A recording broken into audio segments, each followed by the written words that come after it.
हरे कृष्ण माता जी दंडवत प्रणाम माता स्टार्ट करो। हरे कृष्ण समस्त चरण रे मोर दंडवत प्रणाम।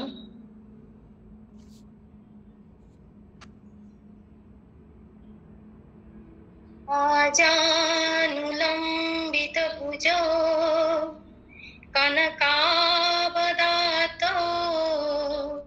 संकीर्तने कपितरो कमलाताक्षो विश्वम्भरो द्विजबरो जुगधर्मपालो वन्दे जगत् प्रियकरो करुणावतारो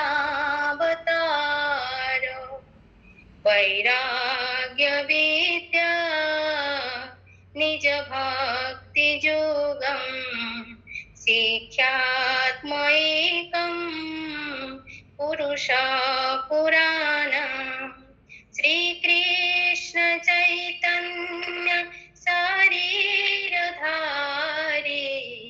कृपं मुदित्वा शरणं प्रपन्ना नमो महावदन्नाय कृष्ण प्रेमा प्रदायते कृष्णाय कृष्ण चैतन्य नाम्ने गौरतिशे नमो नमः।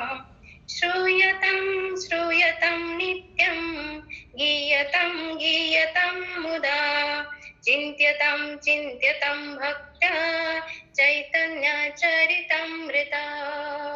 ॐ नमः भगवते चैतन्य चन्द्राय ॐ नमः भगवते चैतन्य चन्द्राय ॐ नमः भगवते चैतन्य चन्द्राय।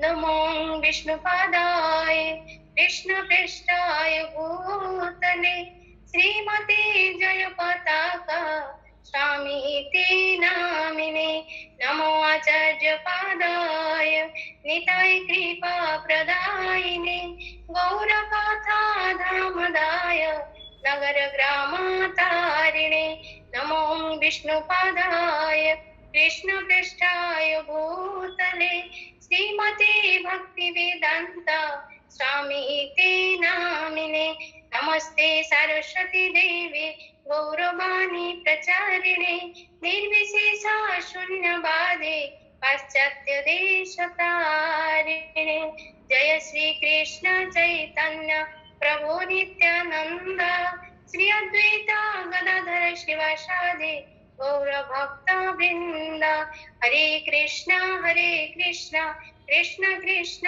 हरे हरे हरे राम राम राम हरे हरे। जगत गुरु शिल प्रभुपाद की जय, गुरुदेव महाराज की जय। उपस्थित समस्त भगवत अनुरागी वैष्णव एवं वैष्णवी चरण में मोर दंडवत प्रणाम। मोर आराध्य परम पूज्य श्रीपाद भद्राचार्य प्रभु चरण में मोर शतकोटि दंडवत प्रणाम एवं मोर गुरु वरिष्ठ श्रीपाद पदुपाणी प्रभु एवं हरिनाम प्रभु चरण में मोर दंडवत प्रणाम। मोर सुहृद कहतु शुभाकांक्षी कहतु मोर मो जीवन आदर्श समस्त वैष्णव उपस्थित समस्त वैष्णव वैष्णवी चरण में मोर दंडवत प्रणाम एवं ए गूगल मीट रे जो आमे नाम संकीर्तन करूछु जार जो जो हमको पथ प्रदर्शन करचंती श्रीपाद लावण्य गौर प्रभु एवं रजसुंदर प्रभु चरण में मोर दंडवत प्रणाम। प्रभु मोर से योग्यता नहीं जो शिक्षाष्टकम आमको कहया पई कह जायछि प्रथम श्लोकटा आमे शिक्षाष्टकम को कहिबारो हमरो एकदम हमरो योग्यता मोर योग्यता नहीं यदि महाप्रभुंकर यदि कृपा हबो बा महाप्रभुंकर यदि करुणा प्राप्त हबो कि आपण मान यदि मते करुणा करिवे तेबे मो से करुणा माने से दया रे मो शिक्षाष्टकम कहया पई चेष्टा करिबि। प्रभु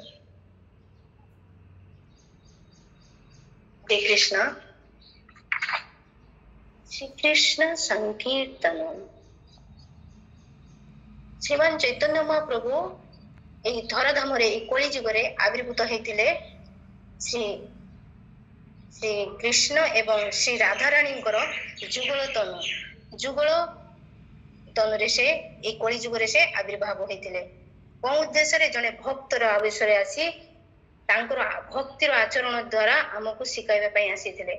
ଏବଂ ସେଇ ଭକ୍ତି କଣ? ସେଇ ଭକ୍ତି ଅତ୍ୟନ୍ତ ଯୋଉ ସାଧନ ତପ ଯଜ୍ଞ ଜ୍ଞାନକାଣ୍ଡ କର୍ମକାଣ୍ଡ ଏସବୁ ଆମ କଳି ଯୁଗ ପାଇଁ ଅତ୍ୟନ୍ତ ଦୁରୂହ। ସେଥିପାଇଁ ଅତ୍ୟନ୍ତ ସରଳ ଉପାୟକୁ ନେଇ ସେମାନେ ଚୈତନ୍ୟ ପ୍ରଭୁ ଧରାଧାମକୁ ଆବିର୍ଭାବ ହେଇଥିଲେ ଏବଂ ଯୋଉଟା ଆମକୁ ଦିବ୍ୟ ଶ୍ଳୋକ ଦ୍ୱାରା ଆମକୁ ପ୍ରଦାନ କରି ଆମ ଜୀବନକୁ ସେ ଧନ୍ୟ କରିଛନ୍ତି। ଏଇ ତ୍ରିତାପ ଦୁଃଖରୁ ଆମକୁ ମୁକ୍ତ କରିବା ପାଇଁ ସେ ଯୋଉ ଆମକୁ ମାନେ ରାଜମାର୍ଗକୁ ପ୍ରଦାନ କରିଛନ୍ତି ଏବଂ ଯାହା ଦ୍ୱାରା ଆମେ ଉପକୃତ ହଉଛୁ ଏବଂ ଯାହା ଦ୍ୱାରା ମଣିଷ ଏ ତ୍ରିତାପ ଦୁଃଖରୁ ଏ ତ୍ରିତାପ ଜାଳରୁ ମୁକ୍ତ ହେଇଛନ୍ତି ସେଇ ମହାନ ଚୈତନ୍ୟ ମହାପ୍ରଭୁଙ୍କର କୃପା ହିଁ ଦ୍ୱାରା ହିଁ। ତାଙ୍କର ସେଇ ଅମୃତ ଉପାଦାନ ଯେଉଁ ଆମକୁ ଦେଇଛନ୍ତି ଶିକ୍ଷାଷ୍ଟକମ୍, ଯାହାକୁ କି ଆମ ଇସ୍କନରେ ବ୍ରହ୍ମ ମଧ୍ୟ ଗୌଡୀୟ ସମ୍ପ୍ରଦାୟର ସମସ୍ତେ ତାକୁ ତୁଳସୀ ଆରତି ପରେ ଯାହାକୁ ଆମେ ଗାନ କରୁ। ତ ଆମେ ଏବେ ବର୍ତ୍ତମାନ ଯିବା ଯେ ମହାପ୍ରଭୁ ଶ୍ରୀମାନ ଚୈତନ୍ୟ ମହାପ୍ରଭୁ କୋଉ ସିଚୁଏସନରେ ଆମକୁ ଏ ଶିକ୍ଷାଷ୍ଟକମକୁ ଦାନ କରିଛନ୍ତି। ତ ଚୈତନ୍ୟ ମହାପ୍ରଭୁ ହଉଛନ୍ତି ପରମ ପୁରୁଷ ଭଗବାନ ଶ୍ରୀକୃଷ୍ଣ। ଯେତେବେଳେ ତାଙ୍କ ଜୀବନର ଅନ୍ତିମ ଜୀବନର ଯେତେବେଳେ 6 ବର୍ଷ ନୀଳାଚଳର ଗମ୍ଭୀରରେ ସେ କଟେଇଛନ୍ତି ଏବଂ ସେଇ ଗମ୍ଭୀରରେ ଯେତେବେଳେ ସେ ଥିଲେ ମାନେ ସେତେବେଳେ ଯେଉଁ ଅବସ୍ଥା ତାଙ୍କର ହଉଛନ୍ତି ମାନେ କୃଷ୍ଣ ବିରହରେ ସେ ଏକଦମ ପାଗଳ ପ୍ରାୟ ହୋଇଯାଇଥିଲେ। ହା କୃଷ୍ଣ ଯୋଉଠିକି ଦେଖିଲେ ହା କୃଷ୍ଣ କୃଷ୍ଣ କୃଷ୍ଣ କହିକି ସେ ମାନେ ତାଙ୍କର ଅଷ୍ଟସାତ୍ଵିକ ବିକାର ଆସି ଯାଉଥିଲା। ଏବଂ ମହାପ୍ରଭୁ ଯେତେବେଳେ ଗମ୍ଭୀରରେ ରହୁଥିଲେ ତାଙ୍କର ଅନ୍ତିମ ସମୟ ଯେଉଁ 6 ବର୍ଷ ସେଇ ସମୟରେ ତାଙ୍କ ସହିତ ସ୍ୱରୂପ ଦାମୋଦର ଏବଂ ରାୟ ରାମାନନ୍ଦ ତାଙ୍କ ସହିତ ସର୍ବଦା ରହୁଥିଲେ। ଯେମିତି ଦ୍ୱାପର ଯୁଗରେ କୃଷ୍ଣ ଯେତେବେଳେ ମଥୁରାକୁ ଗମନ କଲେ ବୃନ୍ଦାବନକୁ ଛାଡିକି, ସେତେବେଳେ ରାଧାରାଣୀଙ୍କର ଅବସ୍ଥା କେମିତି ହେଇଥିଲା ଆମେ ସମସ୍ତେ ଜାଣିଛୁ। ସେତେବେଳେ ରାଧାରାଣୀଙ୍କର ଦେହକୁ ରକ୍ଷା କରିବା ପାଇଁ ଲଲିତା ଏବଂ ବିଶାଖା ତାଙ୍କ ପାଖରେ ସର୍ବଦା ତାଙ୍କ ପାଖରେ ଉପସ୍ଥିତ ରହୁଥିଲେ। ଠିକ ସେମିତି ଗମ୍ଭୀରରେ ମହାପ୍ରଭୁ ଯେତେବେଳେ ରହୁଥିଲେ ସେତେବେଳେ ତାଙ୍କର ଦେହକୁ ରକ୍ଷା କରିବା ବହୁତ ଜରୁରୀ ଅଛି ନା, କାହିଁକି ନା ତାଙ୍କର ତ ସିଏ ଯୋଉ ମହାଦାନ ଆମକୁ ଦେବେ ସେଟା ତ ସ୍ୱରୂପ ଦାମୋଦର ଏବଂ ରାୟ ରାମାନନ୍ଦ ତ ଜାଣିପାରିଥିଲେ ନା। ତେଣୁ ସେମାନେ ସବୁବେଳେ ଚୈତନ୍ୟ ମହାପ୍ରଭୁଙ୍କର ଶରୀରକୁ ରକ୍ଷା କରିବା ପାଇଁ ସେମାନେ ସଚେତନ ରହୁଥିଲେ। ଏ ଯେ କେମିତି ସ୍ୱରୂପ ଦାମୋଦର ହଉଛନ୍ତି ଲଲିତା ସଖୀ ଏବଂ ରାୟ ରାମାନନ୍ଦ ହଉଛନ୍ତି ବିଶାଖା ସଖୀ। ତେଣୁ ସେଇ ଲଲିତା ଏବଂ ବିଶାଖା ଅର୍ଥାତ ରାୟ ରାମାନନ୍ଦ ଏବଂ ସ୍ୱରୂପ ଦାମୋଦର ସର୍ବଦା ମହାପ୍ରଭୁଙ୍କ ପାଖରେ ରହୁଥିଲେ। ମାନେ ମହାପ୍ରଭୁଙ୍କର ଅବସ୍ଥା କେମିତି ହଉଥିଲା ମାନେ କୃଷ୍ଣ ବିରହରେ ସେ ମାନେ ହା କୃଷ୍ଣ କହିକି ସେ ମୁଣ୍ଡକୁ କଣ କରୁଥିଲେ ମାନେ ସେଇ ଯେ ଗମ୍ଭୀରରୁ କାନ୍ଥରେ ମୁଣ୍ଡକୁ ବାଡେଇ ଦଉଥିଲେ ଏବଂ ସେ ରକ୍ତାକ୍ତ ହେଇଯାଉଥିଲେ। କେତେବେଳେ କଥା ନିଜ ଶରୀରକୁ କଷ୍ଟ ଦଉଥିଲେ। ଯେତେବେଳେ ସେ ନୀଳାଚଳରେ ଯେତେବେଳେ ସେ ସକାଳେ ସ୍ନାନ କରିବା ପାଇଁ ସମୁଦ୍ରକୁ ଯାଉଥିଲେ ପୁରୀ ନୀଳାଚଳରେ ମାନେ ପୁରୀରେ ସମୁଦ୍ରରେ, ସେତେବେଳେ ସେ ସମୁଦ୍ରକୁ ଯମନ ଭାବିକି ସେଥିରେ କୁଦି ପଡୁଥିଲେ। ଆଉ ପୁଣି କଣ କରୁଥିଲେ ସେଠି ମଛୁଆର ମାନେ ଆସିକି ସ୍ୱରୂପ ଦାମୋଦର ଆସିକି ପୁଣି ଜାଲ ପକେଇ ତାଙ୍କୁ ଆଣୁଥିଲେ ଏବଂ ମାନେ ଚୈତନ୍ୟ ମହାପ୍ରଭୁ ସେତେବେଳେ ବେଚେତ ଅବସ୍ଥା, ତାଙ୍କର କୌଣସି ସେନ୍ସ ନଥିଲା।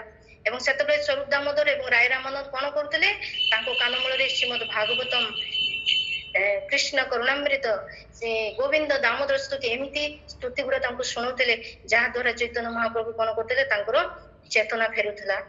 ଏବଂ ଚୈତନ୍ୟ ମହାପ୍ରଭୁ ଏମିତି କରୁଥିଲେ ଯେମିତି ଚଟକ କରୁଥିଲେ, କୌଣସି ଗୋଟେ ଉଞ୍ଚା ଜାଗାକୁ ଦେଖିଲେ ସେ ତାଙ୍କୁ ଗିରିରାଜ ବୋଲିକି ମନେ କରୁଥିଲେ ଏବଂ ସେଠାରେ ପାଲପାଲ ହେଇକି ଗଡୁଥିଲେ। ଏମିତି ତାଙ୍କୁ ସବୁବେଳେ ବୃନ୍ଦାବନର ମାନେ ରହୁଥିଲେ ତ ମାୟାପୁରରେ, କିନ୍ତୁ ସବୁବେଳେ ସେ କୃଷ୍ଣ ବିରହରେ ସବୁବେଳେ ବୃନ୍ଦାବନ ସବୁ ଚାରିଆଡେ ସେ ବୃନ୍ଦାବନର ଅସ୍ତିତ୍ୱକୁ ଦେଖି ପାରୁଥିଲେ। ଏବଂ ହା କୃଷ୍ଣ କେଉଁଠି ମତେ କୃଷ୍ଣ ମିଳିବ, କେଉଁଠି ହେ ସ୍ୱରୂପ ହେ ଦାମୋଦର, ମୋ ଜୀବନର ବହୁତ ଲମ୍ବା ସମୟ ବିତି ଯାଇଛି, ମୁଁ କେଉଁଠି କୃଷ୍ଣଙ୍କୁ ପ୍ରାପ୍ତ ହେବି, ମୁଁ କେମିତି କୃଷ୍ଣଙ୍କୁ ଦର୍ଶନ କରିବି।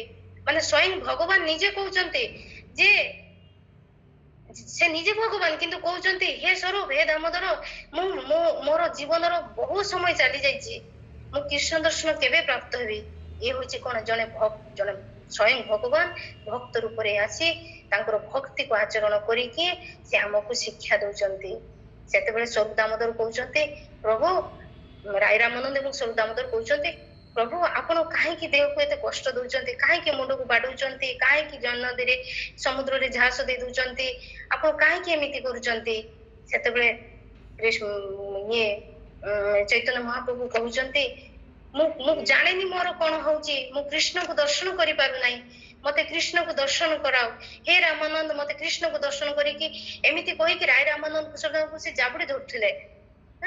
ସେତେବେଳେ କୃଷ୍ଣରାଜ କବିରାଜ କହୁଛନ୍ତି, ତାଙ୍କୁ ଚୈତନ୍ୟ ମତରେ କହୁଛନ୍ତି ଯେ ସେତେବେଳେ କଣ କରୁଥିଲେ, ଏମାନେ ତାଙ୍କୁ ଭାଗବତ କଥା ବା ସ୍ତୁତି କଥା ଶୁଣାଉଥିଲେ।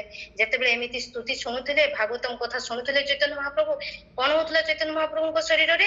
ଅଷ୍ଟସାତ୍ତ୍ୱିକ ବିକାର ଆସୁଥିଲା। କେତେବେଳେ ସେ ହସୁଥିଲେ ତ କେତେବେଳେ କାନ୍ଦୁଥିଲେ, କେତେବେଳେ କ୍ରୋଧିତ ହୋଇଯାଉଥିଲେ। ଯେତେବେଳେ କୃଷ୍ଣଙ୍କର ମାନେ ବାତ୍ସଲ୍ୟ ରୂପ ମାନେ ଜନ୍ମଲୀଳା ଶୁଣୁଥିଲେ, ସେତେବେଳେ ଚୈତନ୍ୟ ମହାପ୍ରଭୁ ଅତ୍ୟନ୍ତ ପ୍ରସନ୍ନ ହୋଇଯାଉଥିଲେ। ଏବଂ ଯେତେବେଳେ ସେ ଅସୁର ମାରଣ ଲୀଳାକୁ ଶୁଣୁଥିଲେ, ସେତେବେଳେ ତାଙ୍କ ହୃଦୟରେ କ୍ରୋଧ ଭାବ ଜାଗି ଆସୁଥିଲା। ପୁଣି ଯେତେବେଳେ ଗୋପୀ ପ୍ରେମ ଗୋପୀ ଗୀତ ଶୁଣୁଥିଲେ ବା ଗୋପୀ ମାନଙ୍କର ରାଧାରାଣୀଙ୍କର କଥା ଶୁଣୁଥିଲେ, ସେତେବେଳେ ତାଙ୍କୁ ହୃଦୟରେ ସାତ୍ତ୍ୱିକ ବିକାର ଆସୁଥିଲା। ହାୟ ମୋର କୃଷ୍ଣ କହିକି ସେ ଅତ୍ୟନ୍ତ ହୃଦୟରେ ଆନନ୍ଦ ଅନୁଭବ କରୁଥିଲେ ଯେତେବେଳେ ଗୋପୀ ମାନଙ୍କର କଥା ଶୁଣୁଥିଲେ।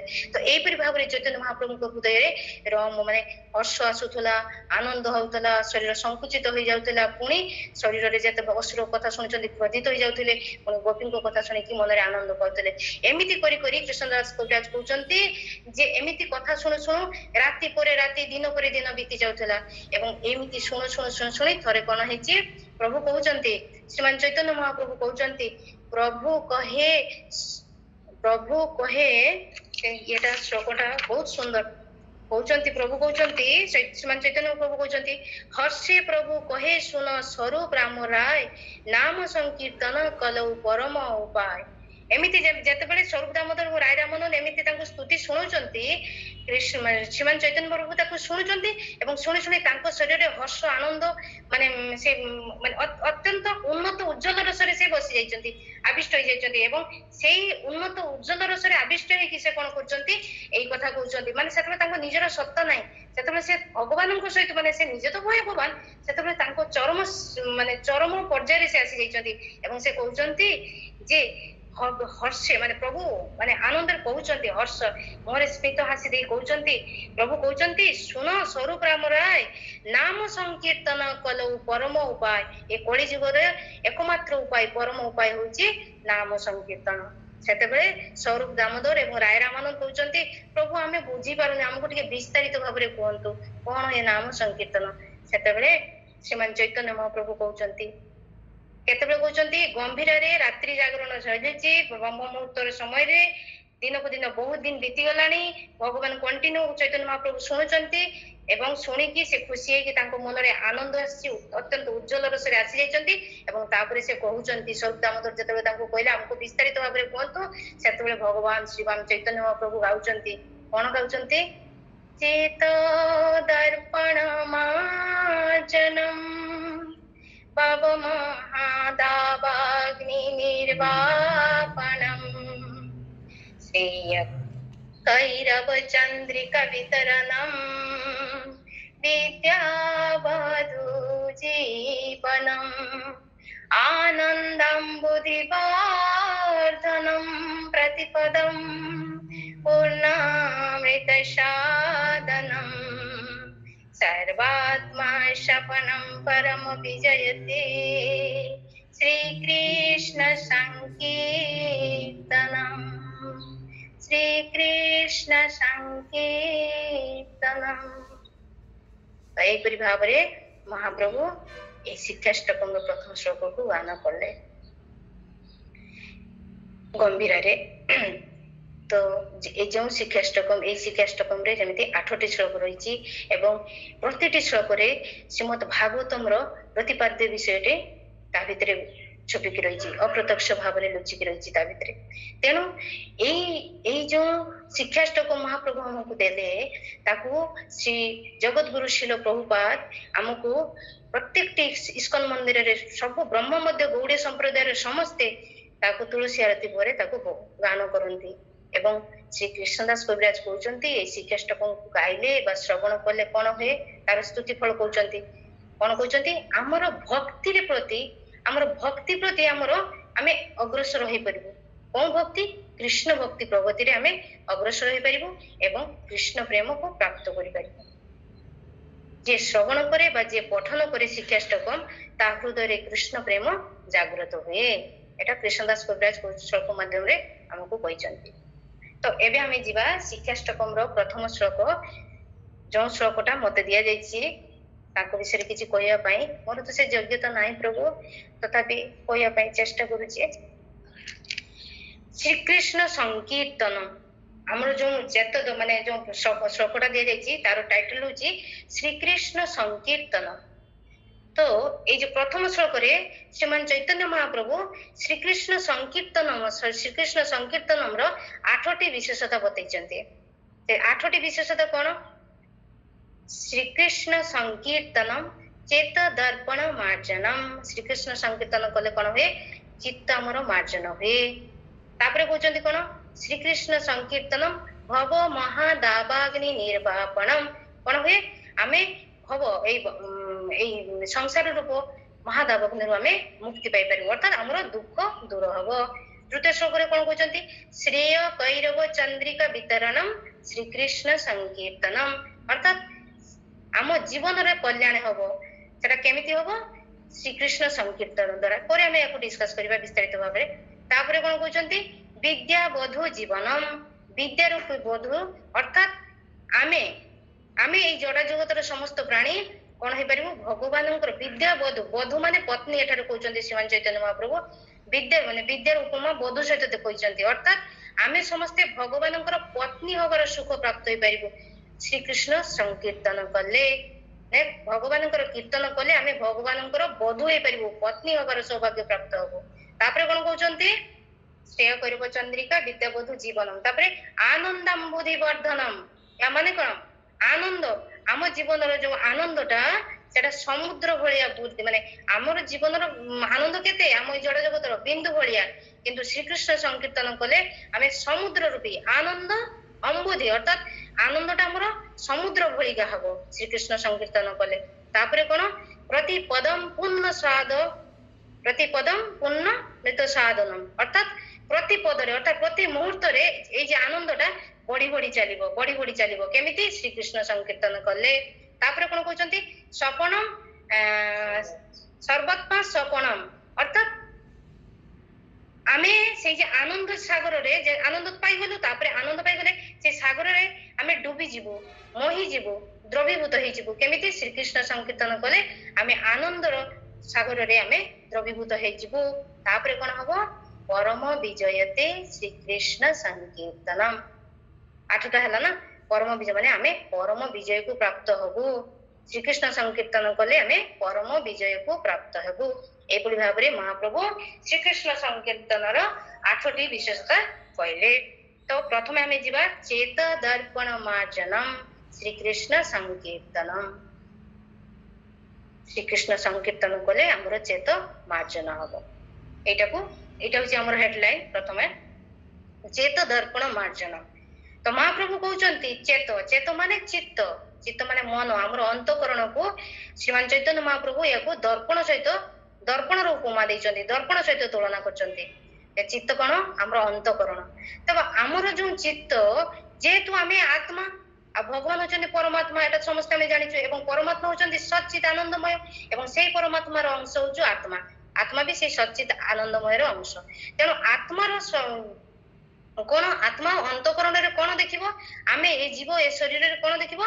तार अंतकरण रे तार मन रे तार आमे पढितलु विष्णु स्तुति रे ना इतिमति मति कोन? मननशील बुद्धि अर्थात हमर मन अंतकरण केमिति हबो? जेतु आमे परमात्मा रो अंश तेनो हमर मन कोन देखिबो? तार मन अंतकरण रे आमे कोन देखिबो? भगवान को देखिबो भगवानकर धाम को देखिबो भगवानकर रूप गुण लीला को आमे हृदयंगम करिबो। किंतु आमे ई अधम जीव कोन होची आमे किंतु देखि पारुनी। आमे जते आखि बुझे कि भगवान को ध्यान को आमे सेही भगवानकर रूप गुण भगवानकर धाम को देखि आम भितरे सेही माने ये अष्टाधिक विकार आसुनी। काहे कि आसुनी? यार कारण हमर अंतकरण शुद्ध नुहे।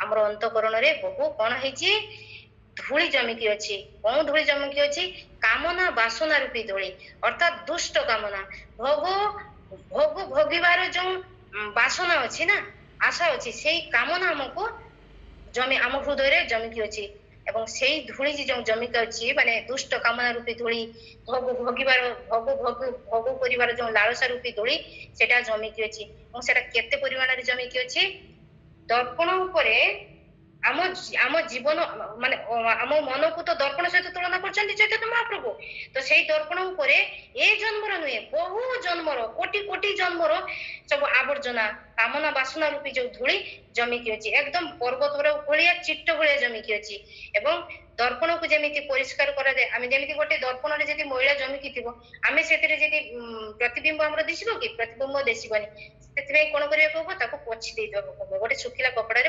ପୋଛିବାକୁ ପଡିବ ଦେଲେ ସେଟା ସ୍ୱଚ୍ଛ ହେଇଯିବ କିନ୍ତୁ ଆମର ଯୋଉ ଅନ୍ତଃକରଣ ମନରେ ଏତେ ଧୂଳି ଏତେ ପାପ କର୍ମର ଯୋଉ ବାସନ ଲାଳସା ଜମି ରହିଛି ବହୁତ ଜନ୍ମ ଧରିକି ସେଟା କିନ୍ତୁ ଏପରି ଲୁଗାରେ ମାର୍ଜନ କଲେ ସଫା ହବନି ସେଟା କଣ ହବ ସେଟାକୁ କଣ କରିବାକୁ ହବ ଆମକୁ ଚୈତନ୍ୟ ମହାପ୍ରଭୁ କହୁଛନ୍ତି ଆମର ଯୋଉ ମାର୍ଜନୀ ସେଟା ମାର୍ଜନୀ ହଉଛନ୍ତି ଶ୍ରୀକୃଷ୍ଣ ସଂକୀର୍ତ୍ତନ ଆମ ଅନ୍ତଃକରଣରେ ଯୋଉ କାମନା ବାସନା ରୂପକ ଧୂଳି ଜମିରିଛି ସେଟାକୁ ଶ୍ରୀକୃଷ୍ଣ ସଂକୀର୍ତ୍ତନ ମାଧ୍ୟମରେ ଅର୍ଥାତ ହରିନାମ ଦ୍ଵାରା ଏହାକୁ ପୋଛା ଯାଇ ପାରିବ ପରିଷ୍କାର ହବ କିନ୍ତୁ ଆମେ ଯଦି ଥରେ ଶ୍ରୀକୃଷ୍ଣ ସଂକୀର୍ତ୍ତନ କରିଦବୁ ସେଥିରେ ସଫା ହବନି ସେଟା କୋଉ ଦୃଷ୍ଟିରୁ କହିଲୁ ସେଟା ଆମେ ଯେମିତି ପର୍ବତ ଚିଟ୍ଟ ଭଳିଆ ଯୋଉ ଆମର ମାନେ ହୃଦୟରେ ଜମିକି ଅଛି ସେଟାକୁ ପରିଷ୍କାର କରିବାକୁ ହେଲେ ଚୈତନ୍ୟ ମହାପ୍ରଭୁ କହୁଛନ୍ତି ନିରନ୍ତର ଶ୍ରୀକୃଷ୍ଣ ସଂକୀର୍ତ୍ତନ ନିରନ୍ତର ଯଦି ହରିନାମ କରିବୁ ତେବେ ଆମର ସବୁ କାମନା ବାସନା ରୂପୀ ଯେ ଧୂଳି ଯେ ବସିଛି ବହୁ ଜନ୍ମ ଜନ୍ମାନ୍ତରର ସେଟା ଧୀରେ ଧୀରେ ପରିଷ୍କାର ହେବ ଏବଂ ଯେତେବେଳେ ଦର୍ପଣ ସ୍ୱଚ୍ଛ ହେଇଯିବ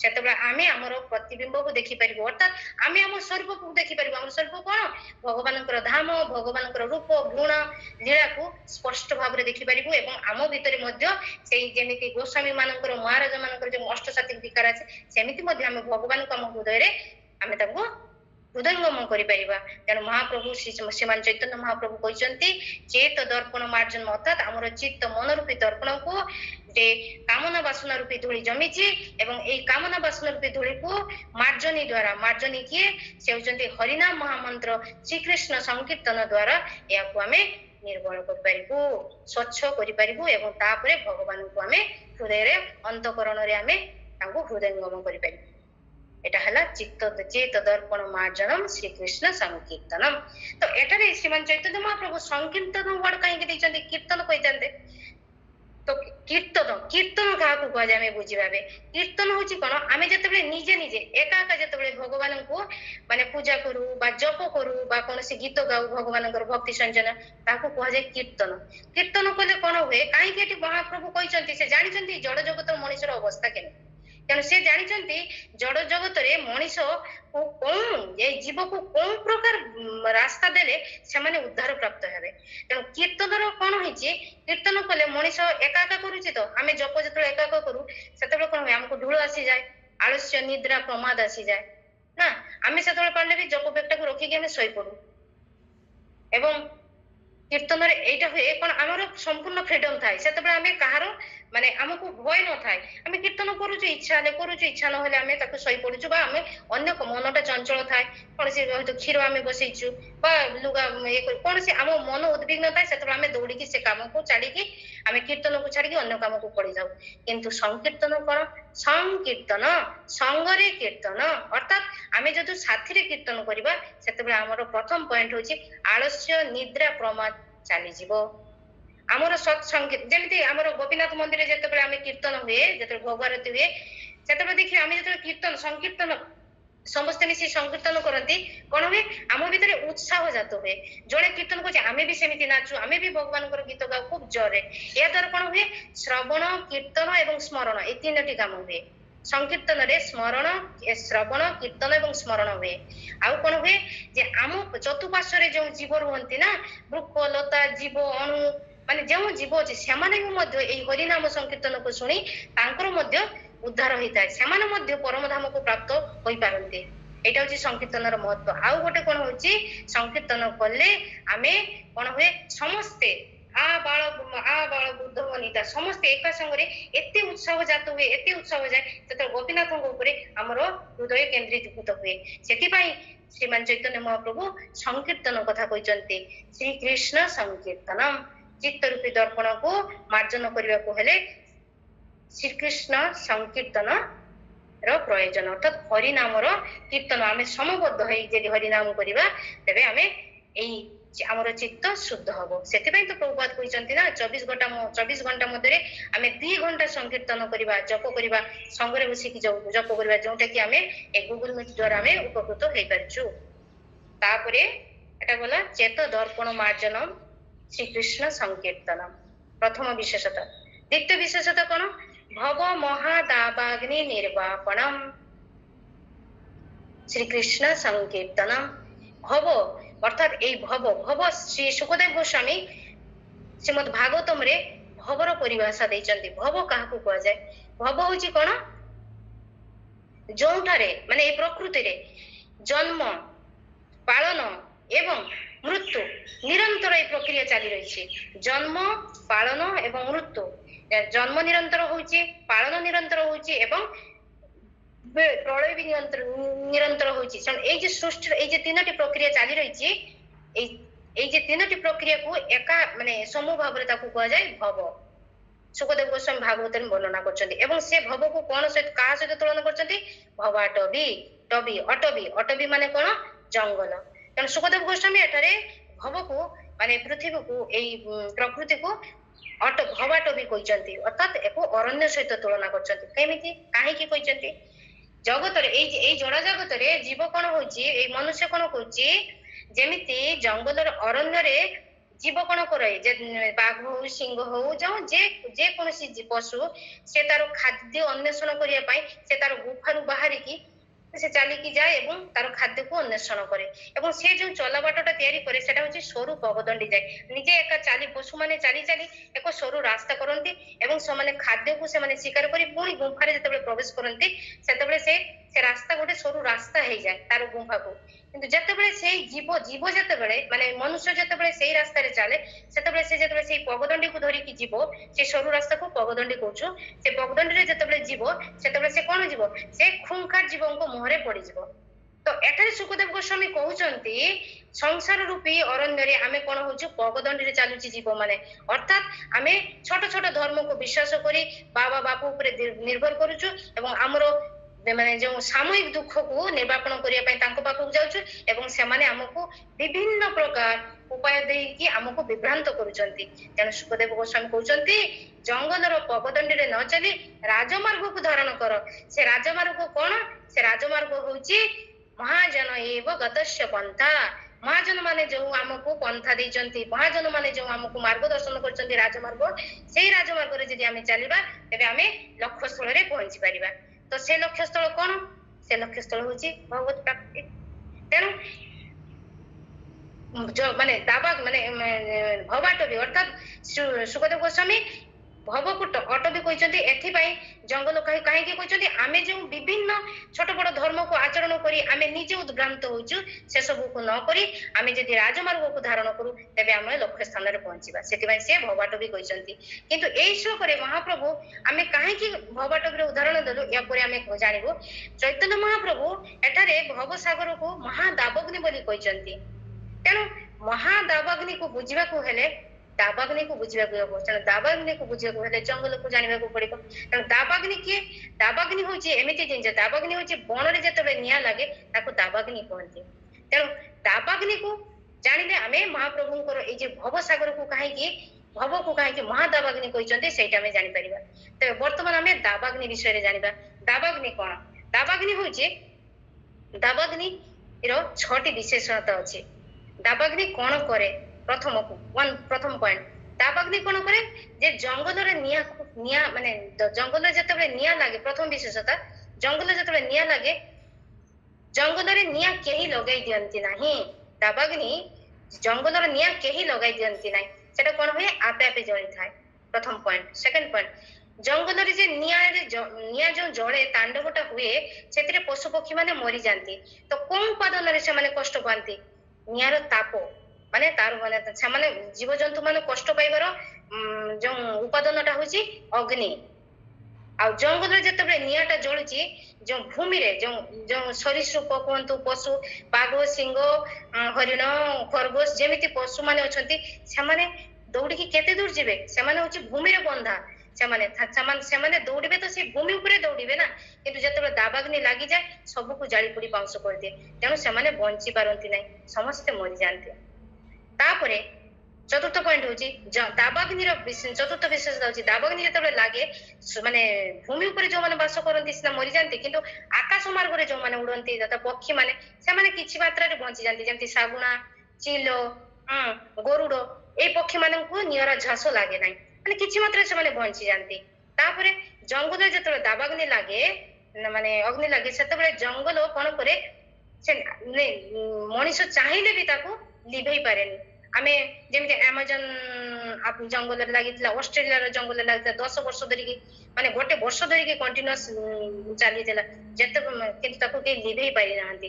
ସେମିତି ଏଇଟା ହଉଛି ତାର ଗୋଟେ ଗୁଣ। ତାପରେ କଣ ହଉଛି, ଜଙ୍ଗଲରେ ଯେତେବେଳେ ନିଆଁ ଲାଗେ ସେ ତାର ସ୍ୱରୂପକୁ ନିଶ୍ଚିହ୍ନ କରିଦିଏ। ସେଇ ସ୍ୱରୂପ ଅର୍ଥାତ୍ ଜଙ୍ଗଲରେ ଯୋଉ ସୁନ୍ଦର ଗଛ ପାଲାମୂଳ ସବୁ ହେଇଥାଏ ସେଗୁଡା ସବୁ ପୋଡିକି ଛାଇ ହେଇଯାଏ, ମାନେ ଜଙ୍ଗଲ ଯେ ସେଠି ଥାଏ ସେଟା କେହି ଜାଣିପାରନ୍ତି ନାହିଁ। ନମ୍ବର 7, ଜଙ୍ଗଲରେ ଯେତେବେଳେ ନିଆଁ ଲାଗିଯାଏ ସେତେବେଳେ ତାକୁ କିଏ ବଞ୍ଚାଇବ, ଏକମାତ୍ର ବର୍ଷା ହିଁ ବଞ୍ଚାଏ। ସେ ବର୍ଷା କଣ, ସେ ବର୍ଷା ଯଦି ଟପ୍ ଟପ୍ କରି ବର୍ଷିବ ତେବେ ବି ସେ ବର୍ଷାରେ ଜଙ୍ଗଲର ନିଆଁ ଲିଭିବ ନାହିଁ। ନମ୍ବର 8, ଜଙ୍ଗଲରେ ଯେତେବେଳେ ଦାବାଗ୍ନି ଲାଗେ ସେ କେମିତି ବର୍ଷା ହବ, ଯଦି ନିରନ୍ତର ଯଦି ବର୍ଷା ହୁଏ ତେବେ ସେ ଦାବାଗ୍ନି ମାନେ ଅର୍ଥାତ୍ ସେ ଜଙ୍ଗଲର ନିଆଁ ଲିଭିବ। ଏଇଟା ହଉଛି ଦାବାଗ୍ନିର ବିଶେଷତା, ଯୋଉଟା କି ଆମ ସଂସାରରେ ଚାଲିଛି ସେଇଟା। ତ ମହାପ୍ରଭୁ ଚୈତନ୍ୟ ମହାପ୍ରଭୁ ସେଇ ଆମକୁ ଆମ ଏଇ ସଂସାରକୁ କାହିଁକି ମହାଦାବାଗ୍ନି ସହିତ ତୁଳନା କରିଛନ୍ତି। ଦେଖନ୍ତୁ, ପ୍ରଥମେ ଆମେ କହିଥିଲୁ ଯେ ଜଙ୍ଗଲରେ ନିଆଁ ଲାଗେ ନାହିଁ, ଗଛର ଘର୍ଷଣ ଦ୍ଵାରା ନିଆଁ ଲାଗେ ନା। ଠିକ ସେମିତି ଏ ସଂସାରରେ ଆମେ ଯୋଉ ଦୁଃଖ କଷ୍ଟ ତାପ ପାଉଛୁ ନା, ଏ ସଂସାରରେ ଦୁଃଖ ଆମକୁ କେହି ଦିଅନ୍ତି ନାହିଁ। ଏ ସଂସାର ଦୁଃଖ ଆମେ ପାଉଛୁ ଆମର ମାନେ ଭୋଗ ବିଳାସ କରିବାର ଯୋଉ ଲାଳସା, ଭୋଗ ମାନେ ଯୋଉ ଦୁଷ୍ଟ କାମନା, ଏଇ କାମନା ଯୋଗୁ ହିଁ ଆମେ କଷ୍ଟ ପାଉ, ଦୁଃଖ ପାଉ। ଆମ ଜୀବନରେ ଆମେ ଯେ ୟାକୁ ତାକୁ ଦୋଷ ଦଉନା ତା ପାଇଁ ମୁଁ ଏତେ କଷ୍ଟ ପାଉଛି, ନା, ଆମ ଜୀବନରେ ଆମ ସଂସାରରେ କେହି ନିଆଁ ଲଗାନ୍ତି ନାହିଁ। ଆମେ ଯେ କଷ୍ଟ ପାଉଛୁ ସେଟା ଆମର ତାପ ଆମେ ନିଜର କର୍ମ ପାଇଁ ଆମେ ପାଉଛୁ। ସେକେଣ୍ଡ ପଏଣ୍ଟ, ଯେ ଆମେ ଏଇ ସଂସାରକୁ କାହିଁକି ମହାଦାବାଗ୍ନି ବୋଲି କହୁଛୁ, ଯେତେବେଳେ ଆମେ ଯେ ଏଇ ଯେ ଆମ ସଂସାରରେ ଯେ ଆମେ ଆମକୁ ଯୋଉ କଷ୍ଟ ଦଉଛି ନା ତାର ଉପାଦାନଟା କଣ, ତାର ଉପାଦାନ ହଉଛି କଣ, ଜଙ୍ଗଲରେ ଯେମିତି ନିଆଁ ଦ୍ଵାରା ପଶୁମାନେ ଜଳି ଯାଉଛନ୍ତି, ଆମ ଏଇ ସଂସାର ରୂପୀ ନିଆଁରେ କିଏ ଜଳୁଛି, ଆମକୁ ତ୍ରିତାପ ଦୁଃଖ ଦଉଛି, ଆଦି ଦୈବିକ, ଆଦି ଭୌତିକ ଏବଂ ଆଧ୍ୟାତ୍ମିକ। ଏଇ ତିନିଟା ଜିନିଷ ଆମକୁ ଜାଳି ପୋଡି ମାରୁଛେ ନା। ଯେମିତି ଦେବତା ମାନଙ୍କ ଦ୍ଵାରା ଆମର କଣ ହଉଛି, ବନ୍ୟା, ବାତ୍ୟା, ମରୁଡି, ସୂର୍ଯ୍ୟଙ୍କ ପ୍ରଖର କୋଣରେ ଅନବଶ୍ୟ ଇଏ ହଉଛି, ସେମିତି ପୁଣି ପରିବାରରେ ଯୋଉମାନେ ଆମକୁ ଦୁଃଖ ଦିଅନ୍ତି ସେଟା ହଉଛି କଣ, ଆଦି ଭୌତିକ, ଏବଂ ମାନସିକ ଭାବରେ ଯୋଉ ଆମେ ମାନେ କଷ୍ଟ ପାଉଛୁ ସେଇଟା ହଉଛି ଆଧ୍ୟାତ୍ମିକ। ଆମକୁ ଏହାକୁ ଆମେ ଡିଟେଲସରେ ଯିବାନି, ସମୟ ବହୁତ ପଳେଇବ। ଏମିତି ଭାବରେ ଆମେ ତ୍ରିତାପ ଦୁଃଖରେ ଆମକୁ ଯୋଉ ନିଆଁଟା ଆମକୁ ଗ୍ରାସ କରୁଛି ସେଟା ହଉଛି ଆଦି ଦୈବିକ, ଆଦି ଭୌତିକ ଏବଂ ଆଧ୍ୟାତ୍ମିକ। ତାପରେ କଣ ହଉଛି, ପଶୁମାନେ ଯେମିତି ଜଳି ଯାଉଛନ୍ତି କିନ୍ତୁ ପକ୍ଷୀ ମାନେ ତ ବଞ୍ଚି ଯାଉଛନ୍ତି ନା ଦାବାଗ୍ନିରେ, କିନ୍ତୁ ଏ ସଂସାରରେ ବି ଏମିତି ଆମେ ସମସ୍ତେ ଜଳି ପୋଡି ହଉଛୁ, ସଂସାରରେ ନିଆଁରେ ଆମେ କଷ୍ଟ ପାଉଛୁ, କିନ୍ତୁ ଯୋଉମାନେ ସତ୍ୟ ରଜ ଗୁଣାତୀତ ଅର୍ଥାତ୍ ତ୍ରିଗୁଣାତୀତ ଅଛନ୍ତି, ଅର୍ଥାତ୍ ଯୋଉମାନେ ସତ୍ୟ ରଜ ଏବଂ ତମ ଗୁଣର ଉର୍ଦ୍ଧ୍ୱରେ ରହି କର୍ମ କରୁଛନ୍ତି, ସେମାନେ କିନ୍ତୁ ଏଇ ମହାଦାବାଗ୍ନିର ସ୍ପର୍ଶରେ ଆସୁନାହାନ୍ତି, ସେମାନେ କିନ୍ତୁ ରକ୍ଷା ପାଇଯାଉଛନ୍ତି। ନମ୍ବର 4, ଆମେ ଜଙ୍ଗଲରେ ଯେତେବେଳେ ନିଆଁ ଲାଗିଛି କେହି ତାକୁ ଆମେ ବଞ୍ଚେଇ ପାରୁଛନ୍ତି, କେହି ତାଙ୍କୁ ଇଚ୍ଛା କରିଲେ ବି ଆମେ ଜଙ୍ଗଲ ନିଆଁକୁ ଲିଭେଇ ପାରୁଛନ୍ତି। ଠିକ ସେମିତି ଏଇ ସଂସାର ରୂପୀ ମହାଦାବାଗ୍ନି କଣ ହଉଛି, ଆମକୁ କେହି ଆମର କଷ୍ଟକୁ କେହି ହରଣ କରିପାରୁନାହାନ୍ତି। ଆମେ ନିଜେ ଚାହିଁଲେ ବି ହରଣ, ଯିଏ ବି ଆମକୁ ଦୁଃଖ ଆମର ଦବା ପାଇଁ ଆସିଛି ସେ ବି ତ କର୍ମ ବନ୍ଧନରେ ପଡିଛି ନା, ଆମେ ତ ଆମ କର୍ମ ବନ୍ଧନରେ ପଡିକି କଷ୍ଟ ପାଉଛୁ, କିନ୍ତୁ ଆମକୁ ଯିଏ ରକ୍ଷା କରିବାକୁ ଚାହୁଁଛି ସେ ବି ମଧ୍ୟ ଏ କର୍ମ ବନ୍ଧନରେ ବି ପଡିକି ଅଛି।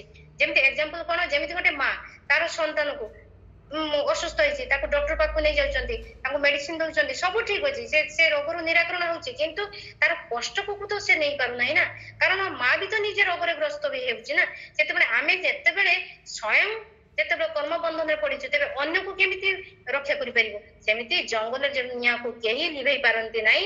ଠିକ ସେମିତି ଆମେ ସେମିତି ଏଇ ସଂସାର ରୂପକ ଯୋଉ ଜାଳରେ ପଡିଛୁ ନିଆଁରେ, ଆମକୁ କେହି ରକ୍ଷା କରିପାରିବେ ନାହିଁ। ଜଙ୍ଗଲର ନିଆଁରେ ଯେମିତି ଦାବାଗ୍ନିରେ ଯେମିତି ଜଙ୍ଗଲ ପୋଡିକି ଛାଇ ହେଇଯାଏ, ତାର ସ୍ୱରୂପ ନିଶ୍ଚିହ୍ନ ହେଇଯାଏ, ଠିକ ସେମିତି ଆମେ ଯୋଉ ଜୀବ, ଏଇ ଜଡ ଜଗତର ଜୀବ ଯେତେବେଳେ ମା କୋଳରୁ ଜନ୍ମ ନେଇକି ଆସିଛୁ, ସେତେବେଳକୁ ମାର ଗର୍ଭରେ ଆମେ କହିଥିଲୁ, ହେ ଭଗବାନ ଆମକୁ ଏଇ जननी गठरु हमको उद्धार करंतु आमे मु ए कष्ट सही पारुनी मु जतबे पदार्पण करिवि मु आपनकर सेवा करिवि किंतु जतबे भौतिक बंधन जतबे पृथ्वी रे आमे माने ये करूछु माने आमे आसुछु सेतबे आमे कोन करछु भौतिक बंधन रे एते आसक्त हो जाउछु आमे हमर स्वरूप को भूली जाइछु आमे जो भगवान को प्रतिज्ञा करथलो ना आमे होची कृष्णकर नित्य दास आमे भगवानकर सेवा करिवु से हमर स्वरूप कृष्णकर जे दास से दासत्व को भूली जाए आमे प्रभुत्व को धारण करि पकैछु अर्थात हम जीवनर स्वरूप कृष्णकर दास बा कृष्णकर सेवा करिबा सेही मन मुक्ति ओरि जाई आमे प्रभुत्व को करि पकाउ प्रभुत्व को धारण करताउ आणि या द्वारा कोन होय ए महा माने माया मोहित संसार रे आमे कोन करताउ हमर निजर स्वरूप को भूली जाइछु कृष्ण नित्य दास जे स्वरूपटा को आमे निश्चिन्न करिताउ तापरे दाबाग्नि रे जेमिति कोन होई जाय माने के लिभे पारेनी किंतु जेतेबेले घन बादल छाई जाए वर्षा हुए सेतेबेले ए दाबाग्नि दूर होता है ठीक सेमिति ए भव संसार ए महा ए जे आम संसार जो निया लागिछि ताकू एकमात्र उद्धार करिवो के श्रीमान चैतन्य महाप्रभु कहउचंती ए जो संसार रूप को महाद ए जे हमें सब सुनिलु संसार रे जो दाबाग्नि काहे की कहउचंती एति पई दाबाग्नि कहउचंती कोन सी मते कोन से ए होची दुखालय को अस्वस्थ मेटारे में दुख छडा किछि पाइबुनी सेति पई एटा को कहउचंती महादाबाग्नि तेनु चैतन्य महाप्रभु कहउचंती ए जो संसार रूप को महादाबाग्नि रू उद्धार करिवार एकमात्र उपाय होची श्री कृष्ण संकीर्तनम यदि श्री कृष्ण संकीर्तन करिबा हरि नाम करिबा तबे महादाबाग्नि रू मुक्त हबा किंतु यदि आमे सुनितु ना यदि जंगल रे यदि से टप टप टप टप की जळ पडिबो वर्षा हो तबे कोन महादाबाग्नि जीवो जीव है जंगल निया लिभिबोनी ठीक सेमिति आम जीवन रे यदि थरे मात्र हरे कृष्ण कृष्ण कृष्ण हरे हरे हरे राम राम राम राम हरे कहदेले कोन आम जीवन रे संसार जाळ चल जीवो जीवनी याकू कोन करिवो निरंतर निरंतर हरि नाम कीर्तन करिया को पड़िबो निरंतर हरि नाम कीर्तन करिया को पड़िबो संकीर्तन करिया को पड़िबो सेति पई तो बहुपात कहिसंती ना जे 24 घंटा मध्ये रे तमे 2 घंटा टाइम दियो जपरे दिबन 2 घंटा टाइम दियो भागवतम रो प्रतिपाद्य विषय कोन नाम संकीर्तन यज्ञ अर्थात आमे किछि न करू यदि हरि नाम संकीर्तन को खूब निष्ठार सहित हृदय सहित यदि 2 घंटा समय दो महाप्रभु श्रीमान चैतन्य महाप्रभु कहउचंती जे आम जीवन भव सागर रूपी जो नियारे आमे जे दग्धीभूत होचे एथु आमे उद्धार पाई परिबा कारण या होची श्रीमान चैतन्य महाप्रभु प्रथमे कहले चैत दर्पण मात्र प्रथमे चित्त शुद्धि हो श्री कृष्ण संकीर्तन कले तापरे भव महादाबाग्नि निर्वापन एवं श्री कृष्ण संकीर्तन कले हमर आमे एई महादाबाग्नि रूप भवरु आमे उद्धार पाई परिबा अर्थात हमर दुख दूर होई परिबो हरे कृष्ण प्रभु आउ कहिबे कि 7:30 हला हरि बोल बहुत बहुत सुंदर लागत माता जी जदि आपण समय अछि जदि समस्त इच्छुक नो आगे भी काहे एक मिनिट आगामी काली भी कहिबे आगामी काली मध्ये कहिबे एवं आपण माने कहिबा आपण काली कहिबा परे पर दिन मध्य मु ए संपर्क रे अन्य मानकु मध्य किछि कहिबा पे कहिबे ए संपर्क रे ए 1 नंबर श्लोक ऊपर एटा बहुत बड़ जिंस बहुत बड़ जिंस को मु बहुत आलोचना कर दे करियो आके मास धरि के आलोचना कर जाय परिबो आज सकाळे मु टिके शीघ्र उठी पड़तिली एवं चिंता करतिली जे कोन कोन ए विषय रे अछि संपर्क करिया पे चर्चा करतिली तो जेतु खूब शीघ्र निद लागि गला तनो ठीक 4:30 लोगों 5 लोगों निद लागि गला देखि सोई पड़ली बोले नेले पारी हो गले ले मु आज प्राय माने 1:30 उठी पड़ी छी आ ए चिंता रे आ मु सोई करे नै शिक्षक को आके प्रभु जी अपन विश्राम नियंत्र प्रभु जी निश्चित काले हम अरे मु विश्राम दे सर जी कहबा को दियंतु ना कहबी नि अपन परमिशन नै अच्छे परमिशन नहीं प्रभु जी अनुरोध कर अपन भल लागछ बहुत तो मु चाहतली जे पीत पावन कली पावन पीत वरण कली पावन गोरा एटा हमर नामट परिचय अछि नहीं नहीं प्रभु जी नहीं प्रसाद प्रभु मु आपन को ए गीतटी पठे देबी आज ही पठे देबी आ ता गुटे कथा होजी नारद मुनि बाजाए बिना राधिका रमण नामे अछि आज्ञा प्रभु ठीक अछि तो ए गीतटी के गाई परिबे सुंदर भाव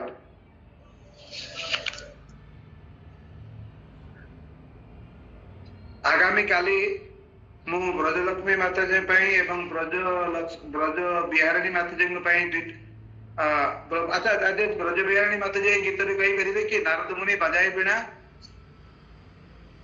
अच्छा ब्रज बिहारिणी माताजी अच्छा जदि था रेस्पॉन्ड करंतु जदि न था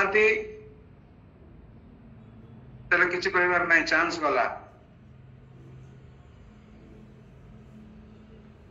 प्रभु जी दुई जन नहांती ब्रजलक्ष्मी ब्रज बिहारिणी माताजी ना कवि रूपा माताजी अछंती माताजी आपे गीत गाई परिबे कवि रूपा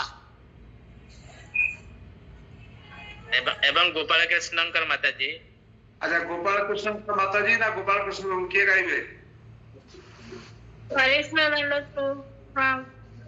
माने गोपाल कृष्णकर माताजी आपण दया करी गोपाल कृष्णकर माताजी बोली कहबे नहीं गोपाल कृष्णकर